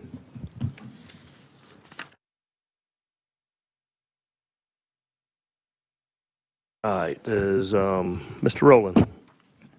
Mr. Going to move on to final order hearings. Chairman, I am going to recuse myself in the following cases. Number 2024-840, number 2024-1156, number 2024-1160, number 2024-1175, because I served as a hearing officer. All right, thank you, sir. Yes. Waive any kind of issue. We're not, with Mr. Bailey, we don't have a decision, except we have one little issue we want to talk about. Waive it, just because, if you wanted to talk during this whole thing. That would be up to my advice at council to make that decision. Typically, we don't let the hearing officer participate in this forum. Okay. We're going to let him stay recused then. I don't want to complicate anything. No, that's fine. Thank you, though. Just standard operating procedure. Understood. All right, Mr. Austin. Yes, sir. We are here in the case of Jessry Vandeville. This is license number RBB 21915 for case 2020-840 on a notice of final order hearing. I have marked as Exhibit 1 the cover letter serving Mr. Nicholson, my colleague to my left, with a notice of final order hearing and the hearing officer's recommendation, and I'd like that be offered in evidence at this final order hearing if there's no objection from Mr. Nicholson. All right, so move without objection. This case was presented to Officer Bailey on March 26th of this year. The respondent was represented by Mr. Nicholson at the hearing. The state had investigator Andrew Miller, engineer Robert Knowles, and the homeowner testify in its case. Mr. Nicholson had the respondent testify, as well as Craig Rogers, a professional engineer, and Bob Hyatt, who's the director of warranty claims for the roof shingle manufacturer. At all times relevant to the case, the respondent supervised Coulter Signature Homes. The respondent constructed a single-family residence at 405 Wood Violet Lane in Somerville. The homeowner testified that after he purchased the property, he hired Mr. Knowles to conduct an inspection. Mr. Knowles produced an inspection report. Mr. Knowles found that in regards to the roof installation, there are multiple code violations related to improperly driven nails and improperly spaced nails along the horizontal area of the asphalt shingles. The homeowner testified that prior to hiring Knowles, he had no concern about the roof and experienced no leaks or wind damage to the roof. The homeowner requested the respondent fix the issues identified in the report, but the respondent stated that there was nothing wrong with the roof. Mr. Knowles was called by the state and testified to the following construction defects, that being the horizontal nail placement pattern was incorrect on the asphalt shingles due to the placement of the nails violating the manufacturer's installations guidelines, and the nails of the roof were improperly driven due to Knowles observing multiple nails driven too deep into the shingles. That was the primary testimony from the expert for the state. Of course, the respondent presented his case with his witnesses. I'll let Mr. Nicholson touch on that. But after considering all the evidence and testimony, the hearing officer recognized that the main issue in the case is whether the installation on the subject roof complied with the manufacturer's guidelines. Two experts in the case disagreed. In regards to the horizontal nail spacing pattern, The hearing officer found that the manufacturer installation guidelines provide very precise measurements regarding where to place the nails. And he also found that also the terms must and shall are not used in this section of the instructions. The hearing officer recognized the importance of licensees to follow installation guidelines. The state did fail to produce any evidence that the current nail pattern on the subject property's roof was installed in a manner that would cause performance problems.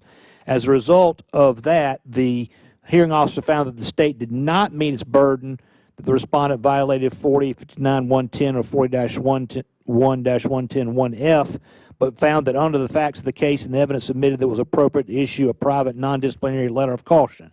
And so the hearing officer's recommendation is that the respondent should be issued a private non-disciplinary letter of caution advising him to be mindful of manufacturer's installation guidelines and to follow those guidelines as written.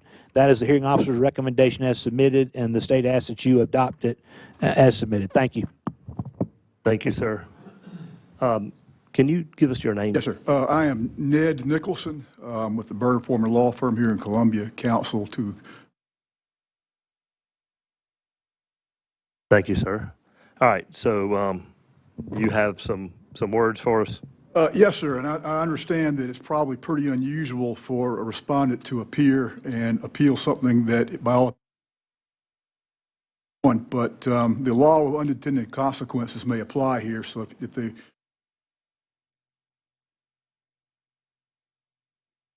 I will if you pull that microphone a little bit closer. Oh, yeah, sorry about that, sir. No, it's very simple. You can pull the whole base. It will cut in and out if you don't speak into it clearly. I understand. Yes, sir.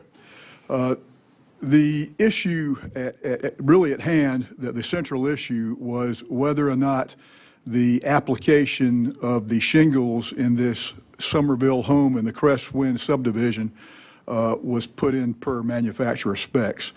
And this was a case, and this is a subdivision with hundreds of homes.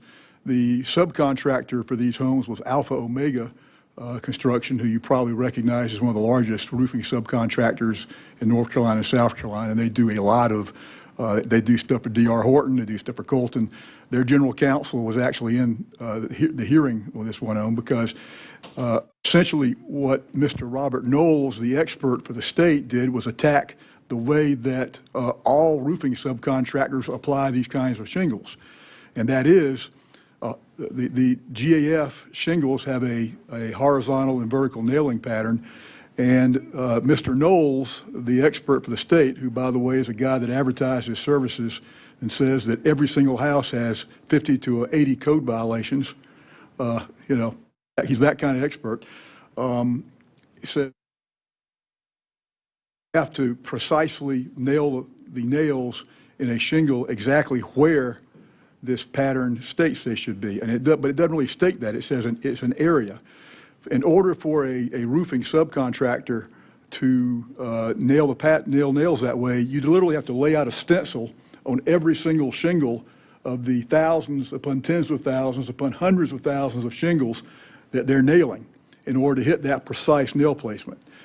Now, the manufacturer did not mean it that way, did not mean the instructions to be interpreted that way. We called a forensic engineer expert who said, no, that's not the way you interpret these things, like Mr. Knowles did. And GAF sent its a technical advisor for the Southeast from Raleigh to testify for us and say, this is not a precise issue. You just have to hit generally the area. That was the crux of the dispute. And from our standpoint, the letter of reprimand or a letter of caution, it isn't really appropriate because the manufacturer itself said we were doing it, our subcontractor was doing it the right way, and that if you can't, you know, how can you be told to follow the manufacturer's recommendations if you are doing what the manufacturer says you're supposed to do? The outside issue that I understand, this commission is charged with protecting the public, not protecting home builders. We understand that. But the outside issue is that Mr. Knowles has a cottage industry of getting people to make claims in front of the commission and lawsuits.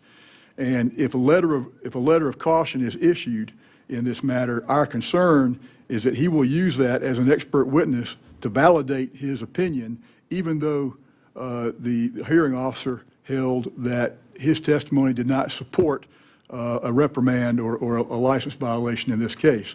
So we're afraid in the law of unintended consequences that this fellow is going to go around and use such a letter of reprimand or caution and actually try to say, they really believed in me. The state just couldn't prove their case.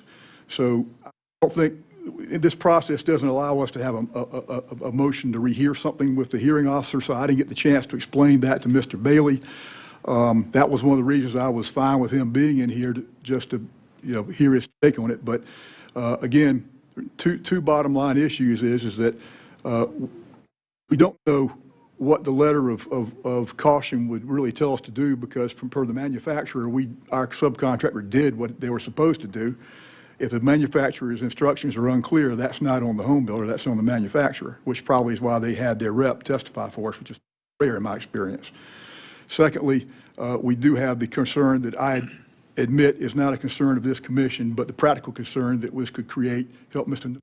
Cottage industry of builders. And the example was, this roof didn't leak. None of the roofs in that neighborhood leaked other than the case.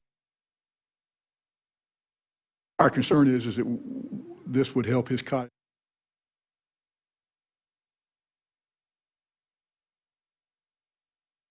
That really is it. And we appreciate, again, Mr. Bailey did a wonderful job listening. Mr. Alston did a wonderful job presenting. All counsel were very professional. All witnesses were very professional. Mr. Bailey, hearing us impatiently, hearing everybody's viewpoints. We have no problem with the way he conducted anything, but I just wanted to point here, and we wanted to bring in front of the commission. All right, thank you, sir. And I'm sure we'll discuss this shortly. Mr. Austin, I think you've got a follow-up. Yes, sir, and I'll state this not to be argumentative, but also let Mr. Nicholson hear where the state's coming from, so if he wants to add something later, he can.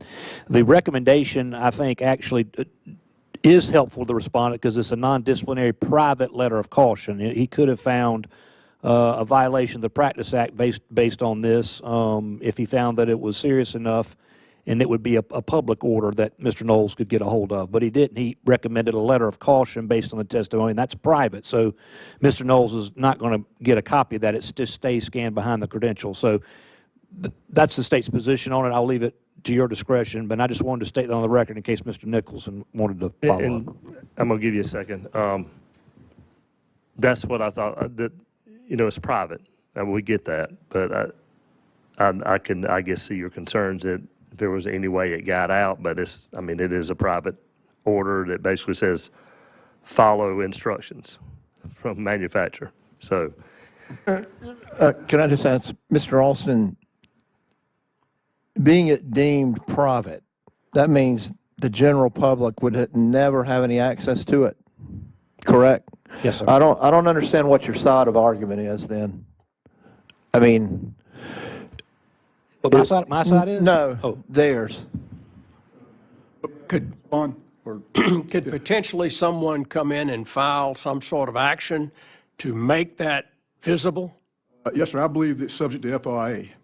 And secondly, in a deposition, they could depose Coulter and say, what was the result? Because Mr. Knowles was in the room when Mr. Bailey said Well, it's either, I don't mean to interrupt you, and you're the attorney, I'm not, but it's either got to be private or not. And we have the state's attorney and our administrator shaking their head when you said it would be subject to. I mean, if it's just in my elementary mind of thought, am I wrong, Mr. Alston? It's either got to be private or not. Yes, that's my understanding is that if it's a public document, it's subject to FOIA. If it's a private document, it's not. Otherwise, there wouldn't be any point in calling it private versus public. That's my understanding. I don't handle FOIA requests. Advice counsel may know more about it than I do, but anything, medical board gives out private order of discipline. We have, medical board has private reprimands, and those are not to be released to the public. Those are only to be behind the credential. The board knows about them because it's proprietary to the board, so to speak, speaking loosely. But I do understand where Mr. Nicholson's coming from there. So Mr. Knowles was in the hearing, and he understood the outcome of this. Now, obviously, this is public forum here. He can get the outcome of this, even though the letter is still going to be private. Okay, I got That's what I you. was going to add. The letter itself, my understanding, would be deemed private and generally would not be subject to FOIA, but the underlying hearing was open. This is being broadcast. It is open. So is Okay. it going to be completely concealed from the world? Probably not, Okay, I because gotcha. of this being on the internet now, and it is an open hearing that people can attend. But the letter itself would generally be deemed private and not discoverable under FOIA, is my understanding. Okay. I mean, I understand that concern, and I understand the private side of it too, so I'm sure you got other things to add. No, sir, I mean, really, I mean, I appreciate the Vice Counsel and Mr. Austin's statement. Literally, the cat is out of the bag, so to speak, when the opinion is for the public in the hearing before the, you'll be listening now? I mean, I think at this point, we look at it and do we, again, like we always say, we either uphold the hearing officer recommendation, we modify it, or decline it. Can I ask a couple more questions about the installation? How long ago was this work done? 2024, I believe. So about 2 years ago. Might have been a little bit longer, because this took a little while.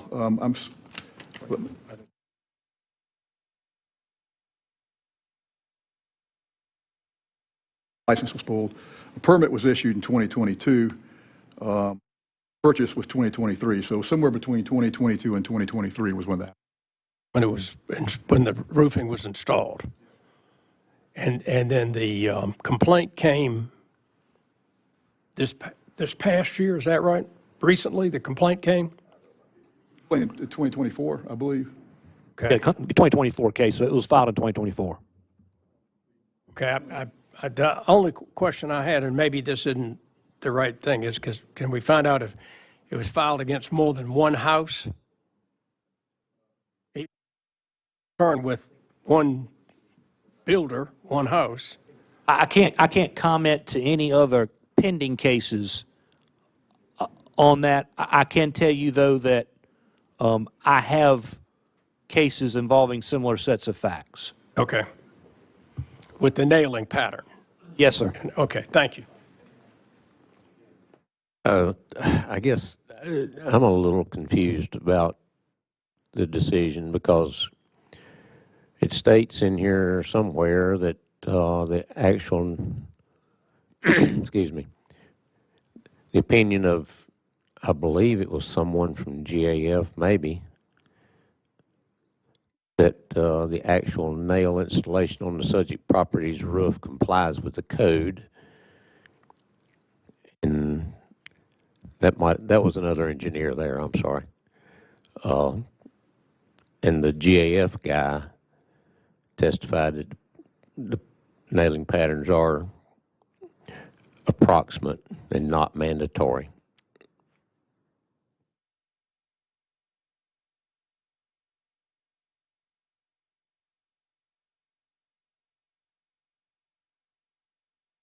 We're being asked whether to abandon that letter, I guess, or leave it as is, or make some stronger position. Is that right?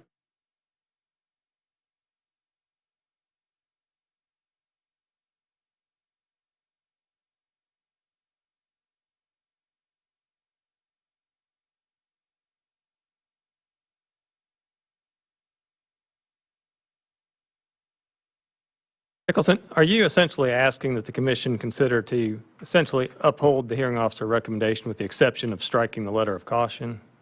Yes, sir.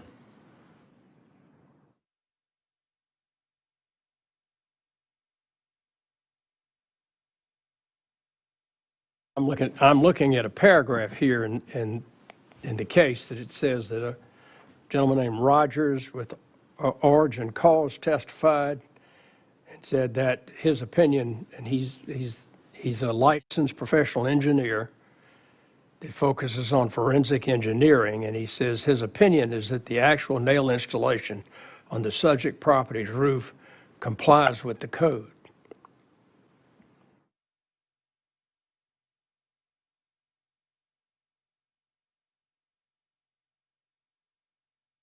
I think there was conflicting, obviously from the earlier testimony, there was conflicting. You had two different engineers, plus you had GAF. GAF said it was somewhat right, or it was right. The engineer that you just said it was right, and then the state's witness said that it was improper.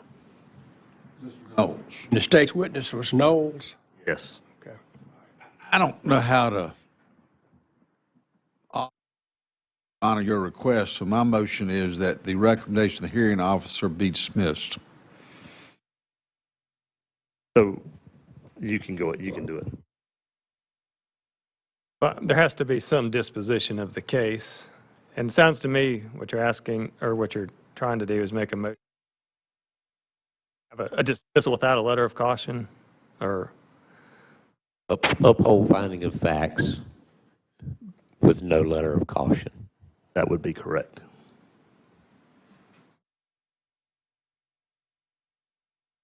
To pull it up, but I think. Well, the recommendation is that a private, non-disciplinary letter of caution advising him to be, recommendation is to issue a letter. Yeah, but you're asking for that to be removed. I'm asking that the recommendation be dismissed, period. Is that what you just said? The letter of caution be dismissed. No, I'm saying that the hearing officer's recommendation as presented to us be dismissed, period. Okay. And that doesn't satisfy. Well, I think there might be some confusion when you say recommendation. You're just referring to the recommendation paragraph of the document itself, or the entire thing? As I understand what's being asked is everybody was, or at least the respondent was okay with the findings of fact and conclusions of law, and just asking that the recommendation of the letter of caution be dismissed, and such that the recommendation would be changed to dismissal rather than letter of caution. What I said, but I think we're all saying the same thing in a Yeah. different way. That everything above recommendation is going to stay. That happened. That day happened. But the recommendation is going to be that it's dismissed. Correct. That letter of caution. Second. All right, we have a motion and a second. anybody understand that? Yeah. We have, I think the key confusion is the document's called hearing officer's recommendation, but there's also a section of the document that says recommendation. So I think that's where the confusion lies. so we have a motion second. All those in favor say aye. Aye. Any opposed? All right, thank you, sirs. Thank you.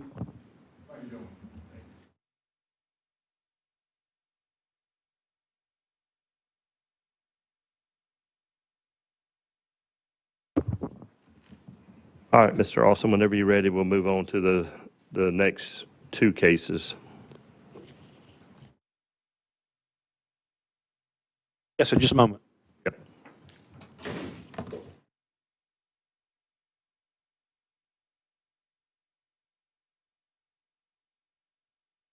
We're all speaking the same language, just in, well, we're speaking about the same thing in different languages. That may. We do that. Just out loud, I wonder, in order to inspect that and find that nail pattern, someone has to remove shingles on that roof. Or go inside and look up. Are you going to see maybe, I don't know, I think that'd be fairly difficult to do, but yes, you could. But if they did something to that roof and inspecting it and coming to that conclusion, I'm not sure that inspection didn't do as much damage as a nail going a little too deep. Going up there and lifting. Shingles had been out there a year, they would have melted in, wouldn't they? Fairly difficult. It wouldn't have been an easy thing to do. All right, Mr. Austin. It may have been a repair or something that was shown during a repair. All right, just speculating. I don't know. Go ahead, sir. Yes, sir. The next cases on the agenda are case numbers 2024-1156 and 2024-1160. These cases are against Mr. Jake Howard Kelly. Mr. Kelly's license number is RBS 61516. This case stems from a hearing officer's recommendation on a hearing that occurred with Officer Bailey as the hearing officer on March 17th of 2026. I have marked as Exhibit 1 the cover letter sent to Mr. Kelly at his address on file with the commission It has the cover letter, the notice of final order hearing, the hearing officer's recommendation, as well as copies of both envelopes that were sent regular and certified mail that were returned as unable to forward.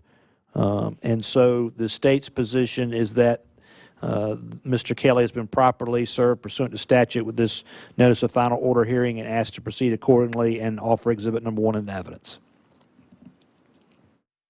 Moved into evidence, and then we will proceed with this case. Thank you. I was the prosecutor for the state. The respondent did not appear and was not represented by counsel.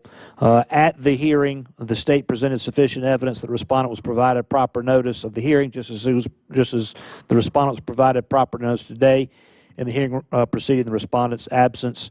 The state had Mr. Mason Dean, a paralegal who testified as to service, testify at the hearing, and Mr. Michael Eubanks was the investigator for both cases.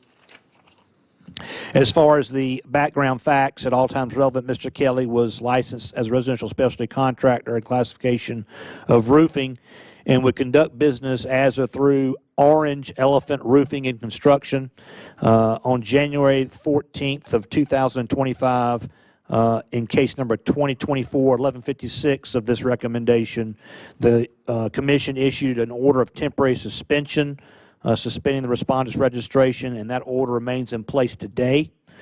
On July 18th of 2025 of last year, the South Carolina Contractors Licensing Board issued final orders in case numbers 2024-952 and 2024-1057, permanently revoking Orange Elephant's general contractor's license, finding that Orange Elephant had taken payment for 2 roofing jobs from customers but performed no work and abandoned those jobs without refunding any money to the customers. That is the pattern that we see here in the cases we're here for today. In case 2024-1156, there was an incident report filed with the Goose Creek Police Department that Orange Elephant and or the respondent received payment from a customer of over $17,000 for roof replacement but did not perform any work. There was another incident report where Orange Elephant and or respondent received payment from another customer amount of $9,364.09 to perform roof replacement but did not perform any work.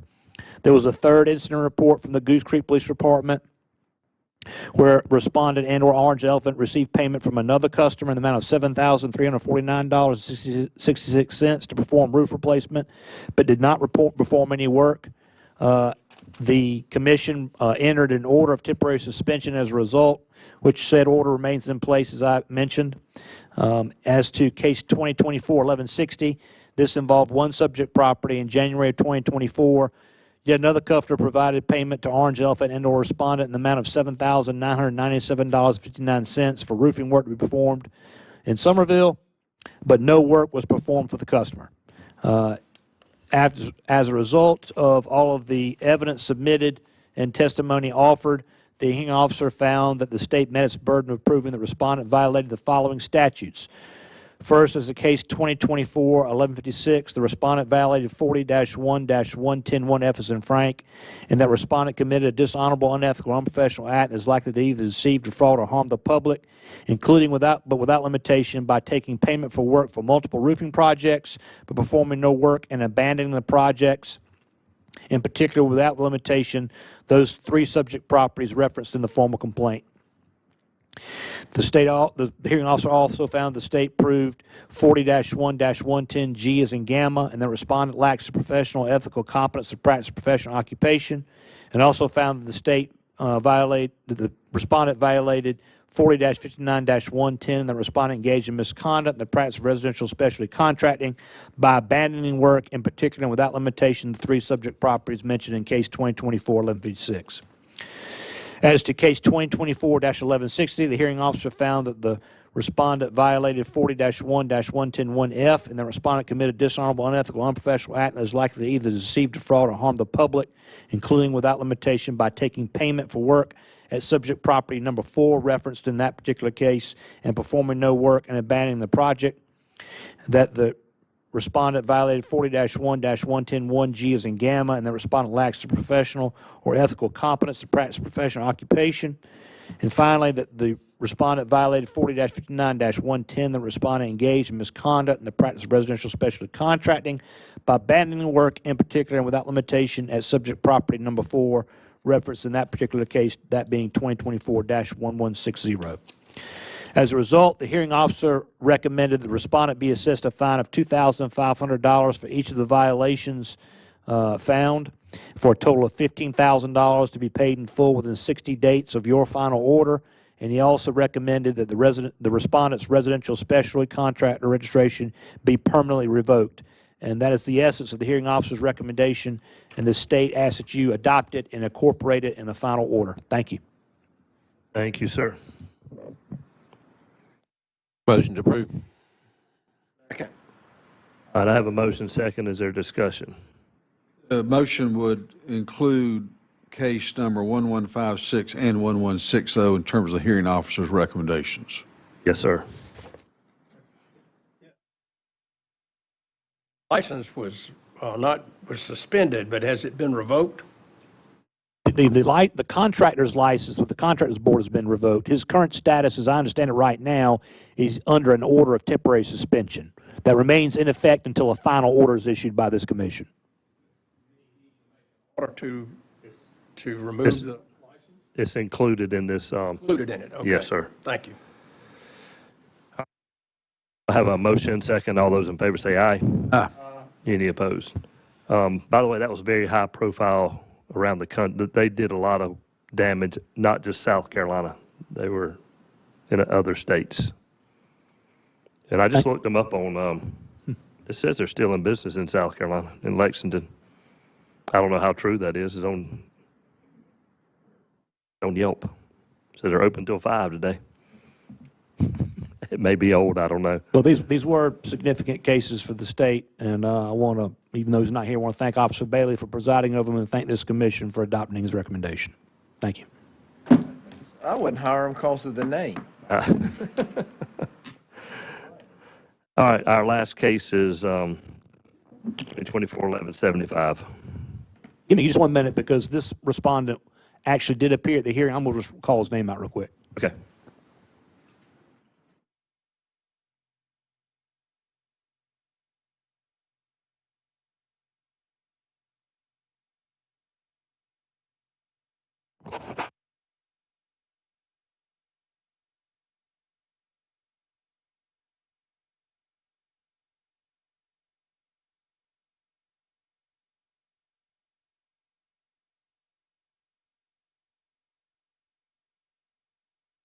All right, sir, you ready?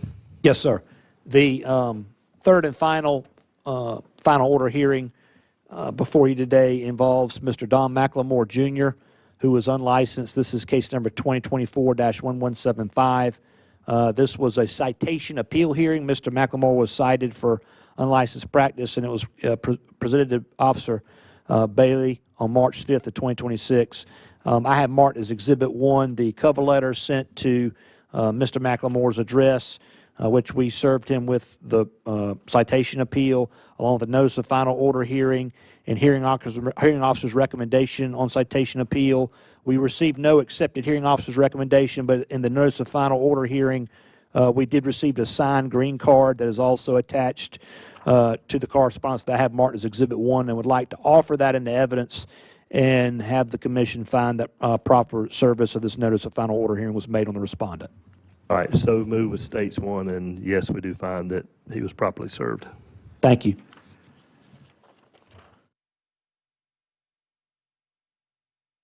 So a citation was issued to the respondent on March 24th of 2025 for unlicensed practice. The state had investigator James Hamilton, investigator Christopher Cudd, the homeowner of the subject property, and the respondent did appear at this hearing and testify on his behalf. Respondent was never licensed or registered by the commission as a residential builder or residential specialty contractor, and was not otherwise licensed as a contractor in this state. The citation charged the respondent with unlicensed practice residential building at the subject property in violation of South Carolina Code 40-59-220. Per the citation, the respondent was assessed an administrative penalty of $500. Respondent appealed this citation. The findings of fact are the homeowner hired the respondents or hired Experience LLC to perform renovation work at the subject property. Experience was operated by the respondent's daughter. At all times relevant to the matter, neither the Experience nor respondent's daughter held any builder or contractor license in South Carolina. On or about September 11th of 2024, a construction change order was issued with respect to the project, the subject property. The respondent signed this change order and the accompanying project overview and detailed scope as a subcontractor. The construction change order listed the original contract price as $131,450 and the new contract price as $118,690. During the course of the project, the subject property respondent was on site supervising the work that was being performed. The respondent admitted at the hearing that he was not licensed, registered as a builder or contractor at the time of the project, the subject property. However, the respondent testified he was just acting as a purchasing agent handling billing and that he did not need a license to do that. Further, the respondent testified that all contractors that actually performed work at the subject property were appropriately licensed and registered. Notwithstanding that testimony, the hearing officer found and concluded the respondent violated South Carolina Code annotated 40-59-220 in that respondent engaged in unlicensed practice of residential building at the subject property. It was undisputed the respondent was not licensed as a builder or contractor at the time of the project. And while he avers he was merely acting as a purchasing agent, the evidence demonstrates that the respondent was engaged in the practice of residential building. The evidence also demonstrated that the respondent was on site supervising the work of the subject property and also signed the project overview and detailed scope accompanying the construction change order as a subcontractor. As a result, the hearing officer recommended that the citation be affirmed and that the administrative penalty of $500 be paid in full within 30 days of the date of your final order. And the state says that this, or submits that this is the hearing officer's recommendation as submitted to this commission and that you adopt it in its entirety in a final order. Thank you. Thank you, sir.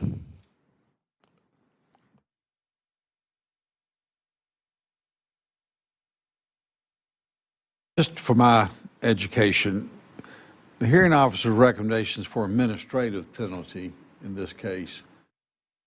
Previous case we heard it was for civil. What would be the difference between the administrative penalty versus? Well, I'm trying to, well, a civil penalty, when a civil penalty is assessed, it's usually after the case goes through the formal complaint process. In other words, the case is investigated, it goes to the IRC, it's evaluated, the IRC is presented to you, you approve a formal complaint, it comes to me, and it's either resolved by a final order after a hearing with a civil penalty or there's some sort of consent agreement offered as authorized by the IRC, and it's a civil penalty. The administrative citation is issued under special circumstances prescribed by statute, and so it's called, that's why it's labeled that way. I move to accept the hearing officer's recommendation. Second. All right, I have a motion second. Any further discussion? All those in favor say aye. Aye. Any opposed? All right, thank you, sir. We will move, how many accepted? Just two. Okay. And I'm going to mark as Exhibit 1 the two hearing officers' recommendations that were signed as accepted. So moved. Hold on one, can we hold, you can go ahead with that. Do you need to step out for a minute? Yeah, I do. All right, so Mr. Dillard has some Pressing. work-related stuff. He is either going to make a phone call or he's actually going to leave, so whichever he wants to do. We're still have a quorum with the app, so. All right. No, we got to get through these two. All right, yeah, go ahead, sir. Yes, sir. So we have two cases today. The second case may look a little odd in terms of statute and the recommended sanction. That's because it's a home inspector case. The first case is Weston Payne. This is case number 2025-376. This was presented on a formal complaint on April 20th of 2026. Officer Bailey was the hearing officer. The response attorney responded to have an attorney, Kyle McGann and Ron Tate. I was the prosecutor. The hearing officer found violations of 4059-110, substandard work, and 40-1-1101F, that's unprofessional act likely to harm the public. The hearing officer's recommended sanction is $1,000 for the first violation and $500 for the second, for a total of $1,500 to be paid within 60 days and a public reprimand. And as to the second case, if I may proceed to that one, that case is... How about we let's just take them one at a time and do a vote on them individually. Motion to approve. All right, we have a motion and second. All those in favor say aye. Aye. All right, second case. Second case is Michael O'Keefe, case number 2024-398. This is the home inspector case. This case is a formal complaint hearing on April 20th of 2026. The respondent was represented by M. Shanter Chaparro. Officer Bailey was the hearing officer, and I was a prosecutor. After all the evidence and testimony presented, the hearing officer found that the respondent did violate the home inspector's provision of Your Practice Act, that being 40-59-580A11, and that he committed misconduct that could result in harm or injury to the public, and also that he violated 40-1-1101F, and that he committed a dishonorable, unprofessional act that is likely to harm the public. He recommended a $100 fine for each violation, which totals $200 fine to be paid within 60 days and a public reprimand. And that was, so the state asks that you adopt that as well.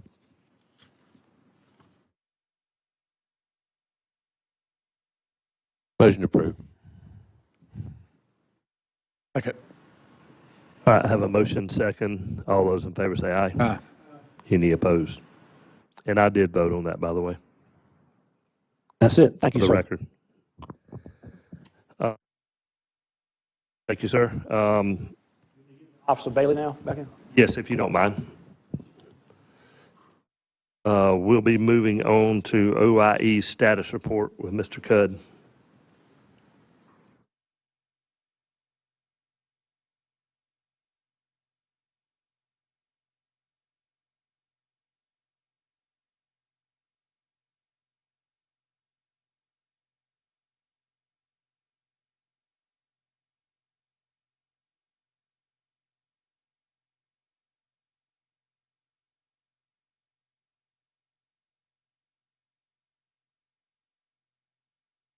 Hot in here today for some reason.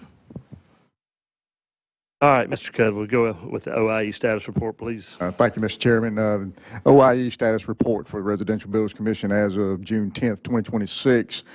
We had a total of 409 complaints received, 100 active investigations, and 434 closed investigations. Anybody have any questions? All right, let's move on to the IRC report. May 27th, 2026 IRC report, we had 10 dismissals, 7 formal complaints, and 3 citations.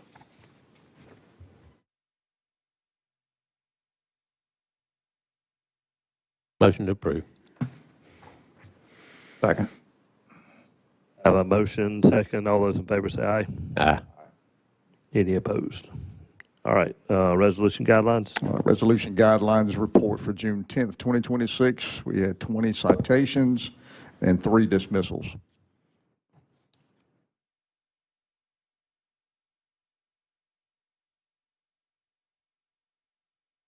Motion to approve. Second. Have a motion and a second. All those in favor say aye. Aye. Any opposed? Sir, Thank you, Mr. Chairman. executive report, Ms. Ballmerger, other than what we have in the packet. Nothing for today. Public comment. Ralston.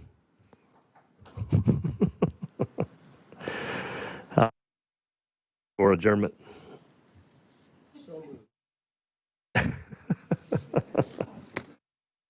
I need a second. Second. I have a motion and a second. All those in favor say aye. Aye. What kind of public comment were you going to make for I was me? going to say, just for the record, I've never, ever lent my law license out to anyone. Just want to let you know that. Well, thank God.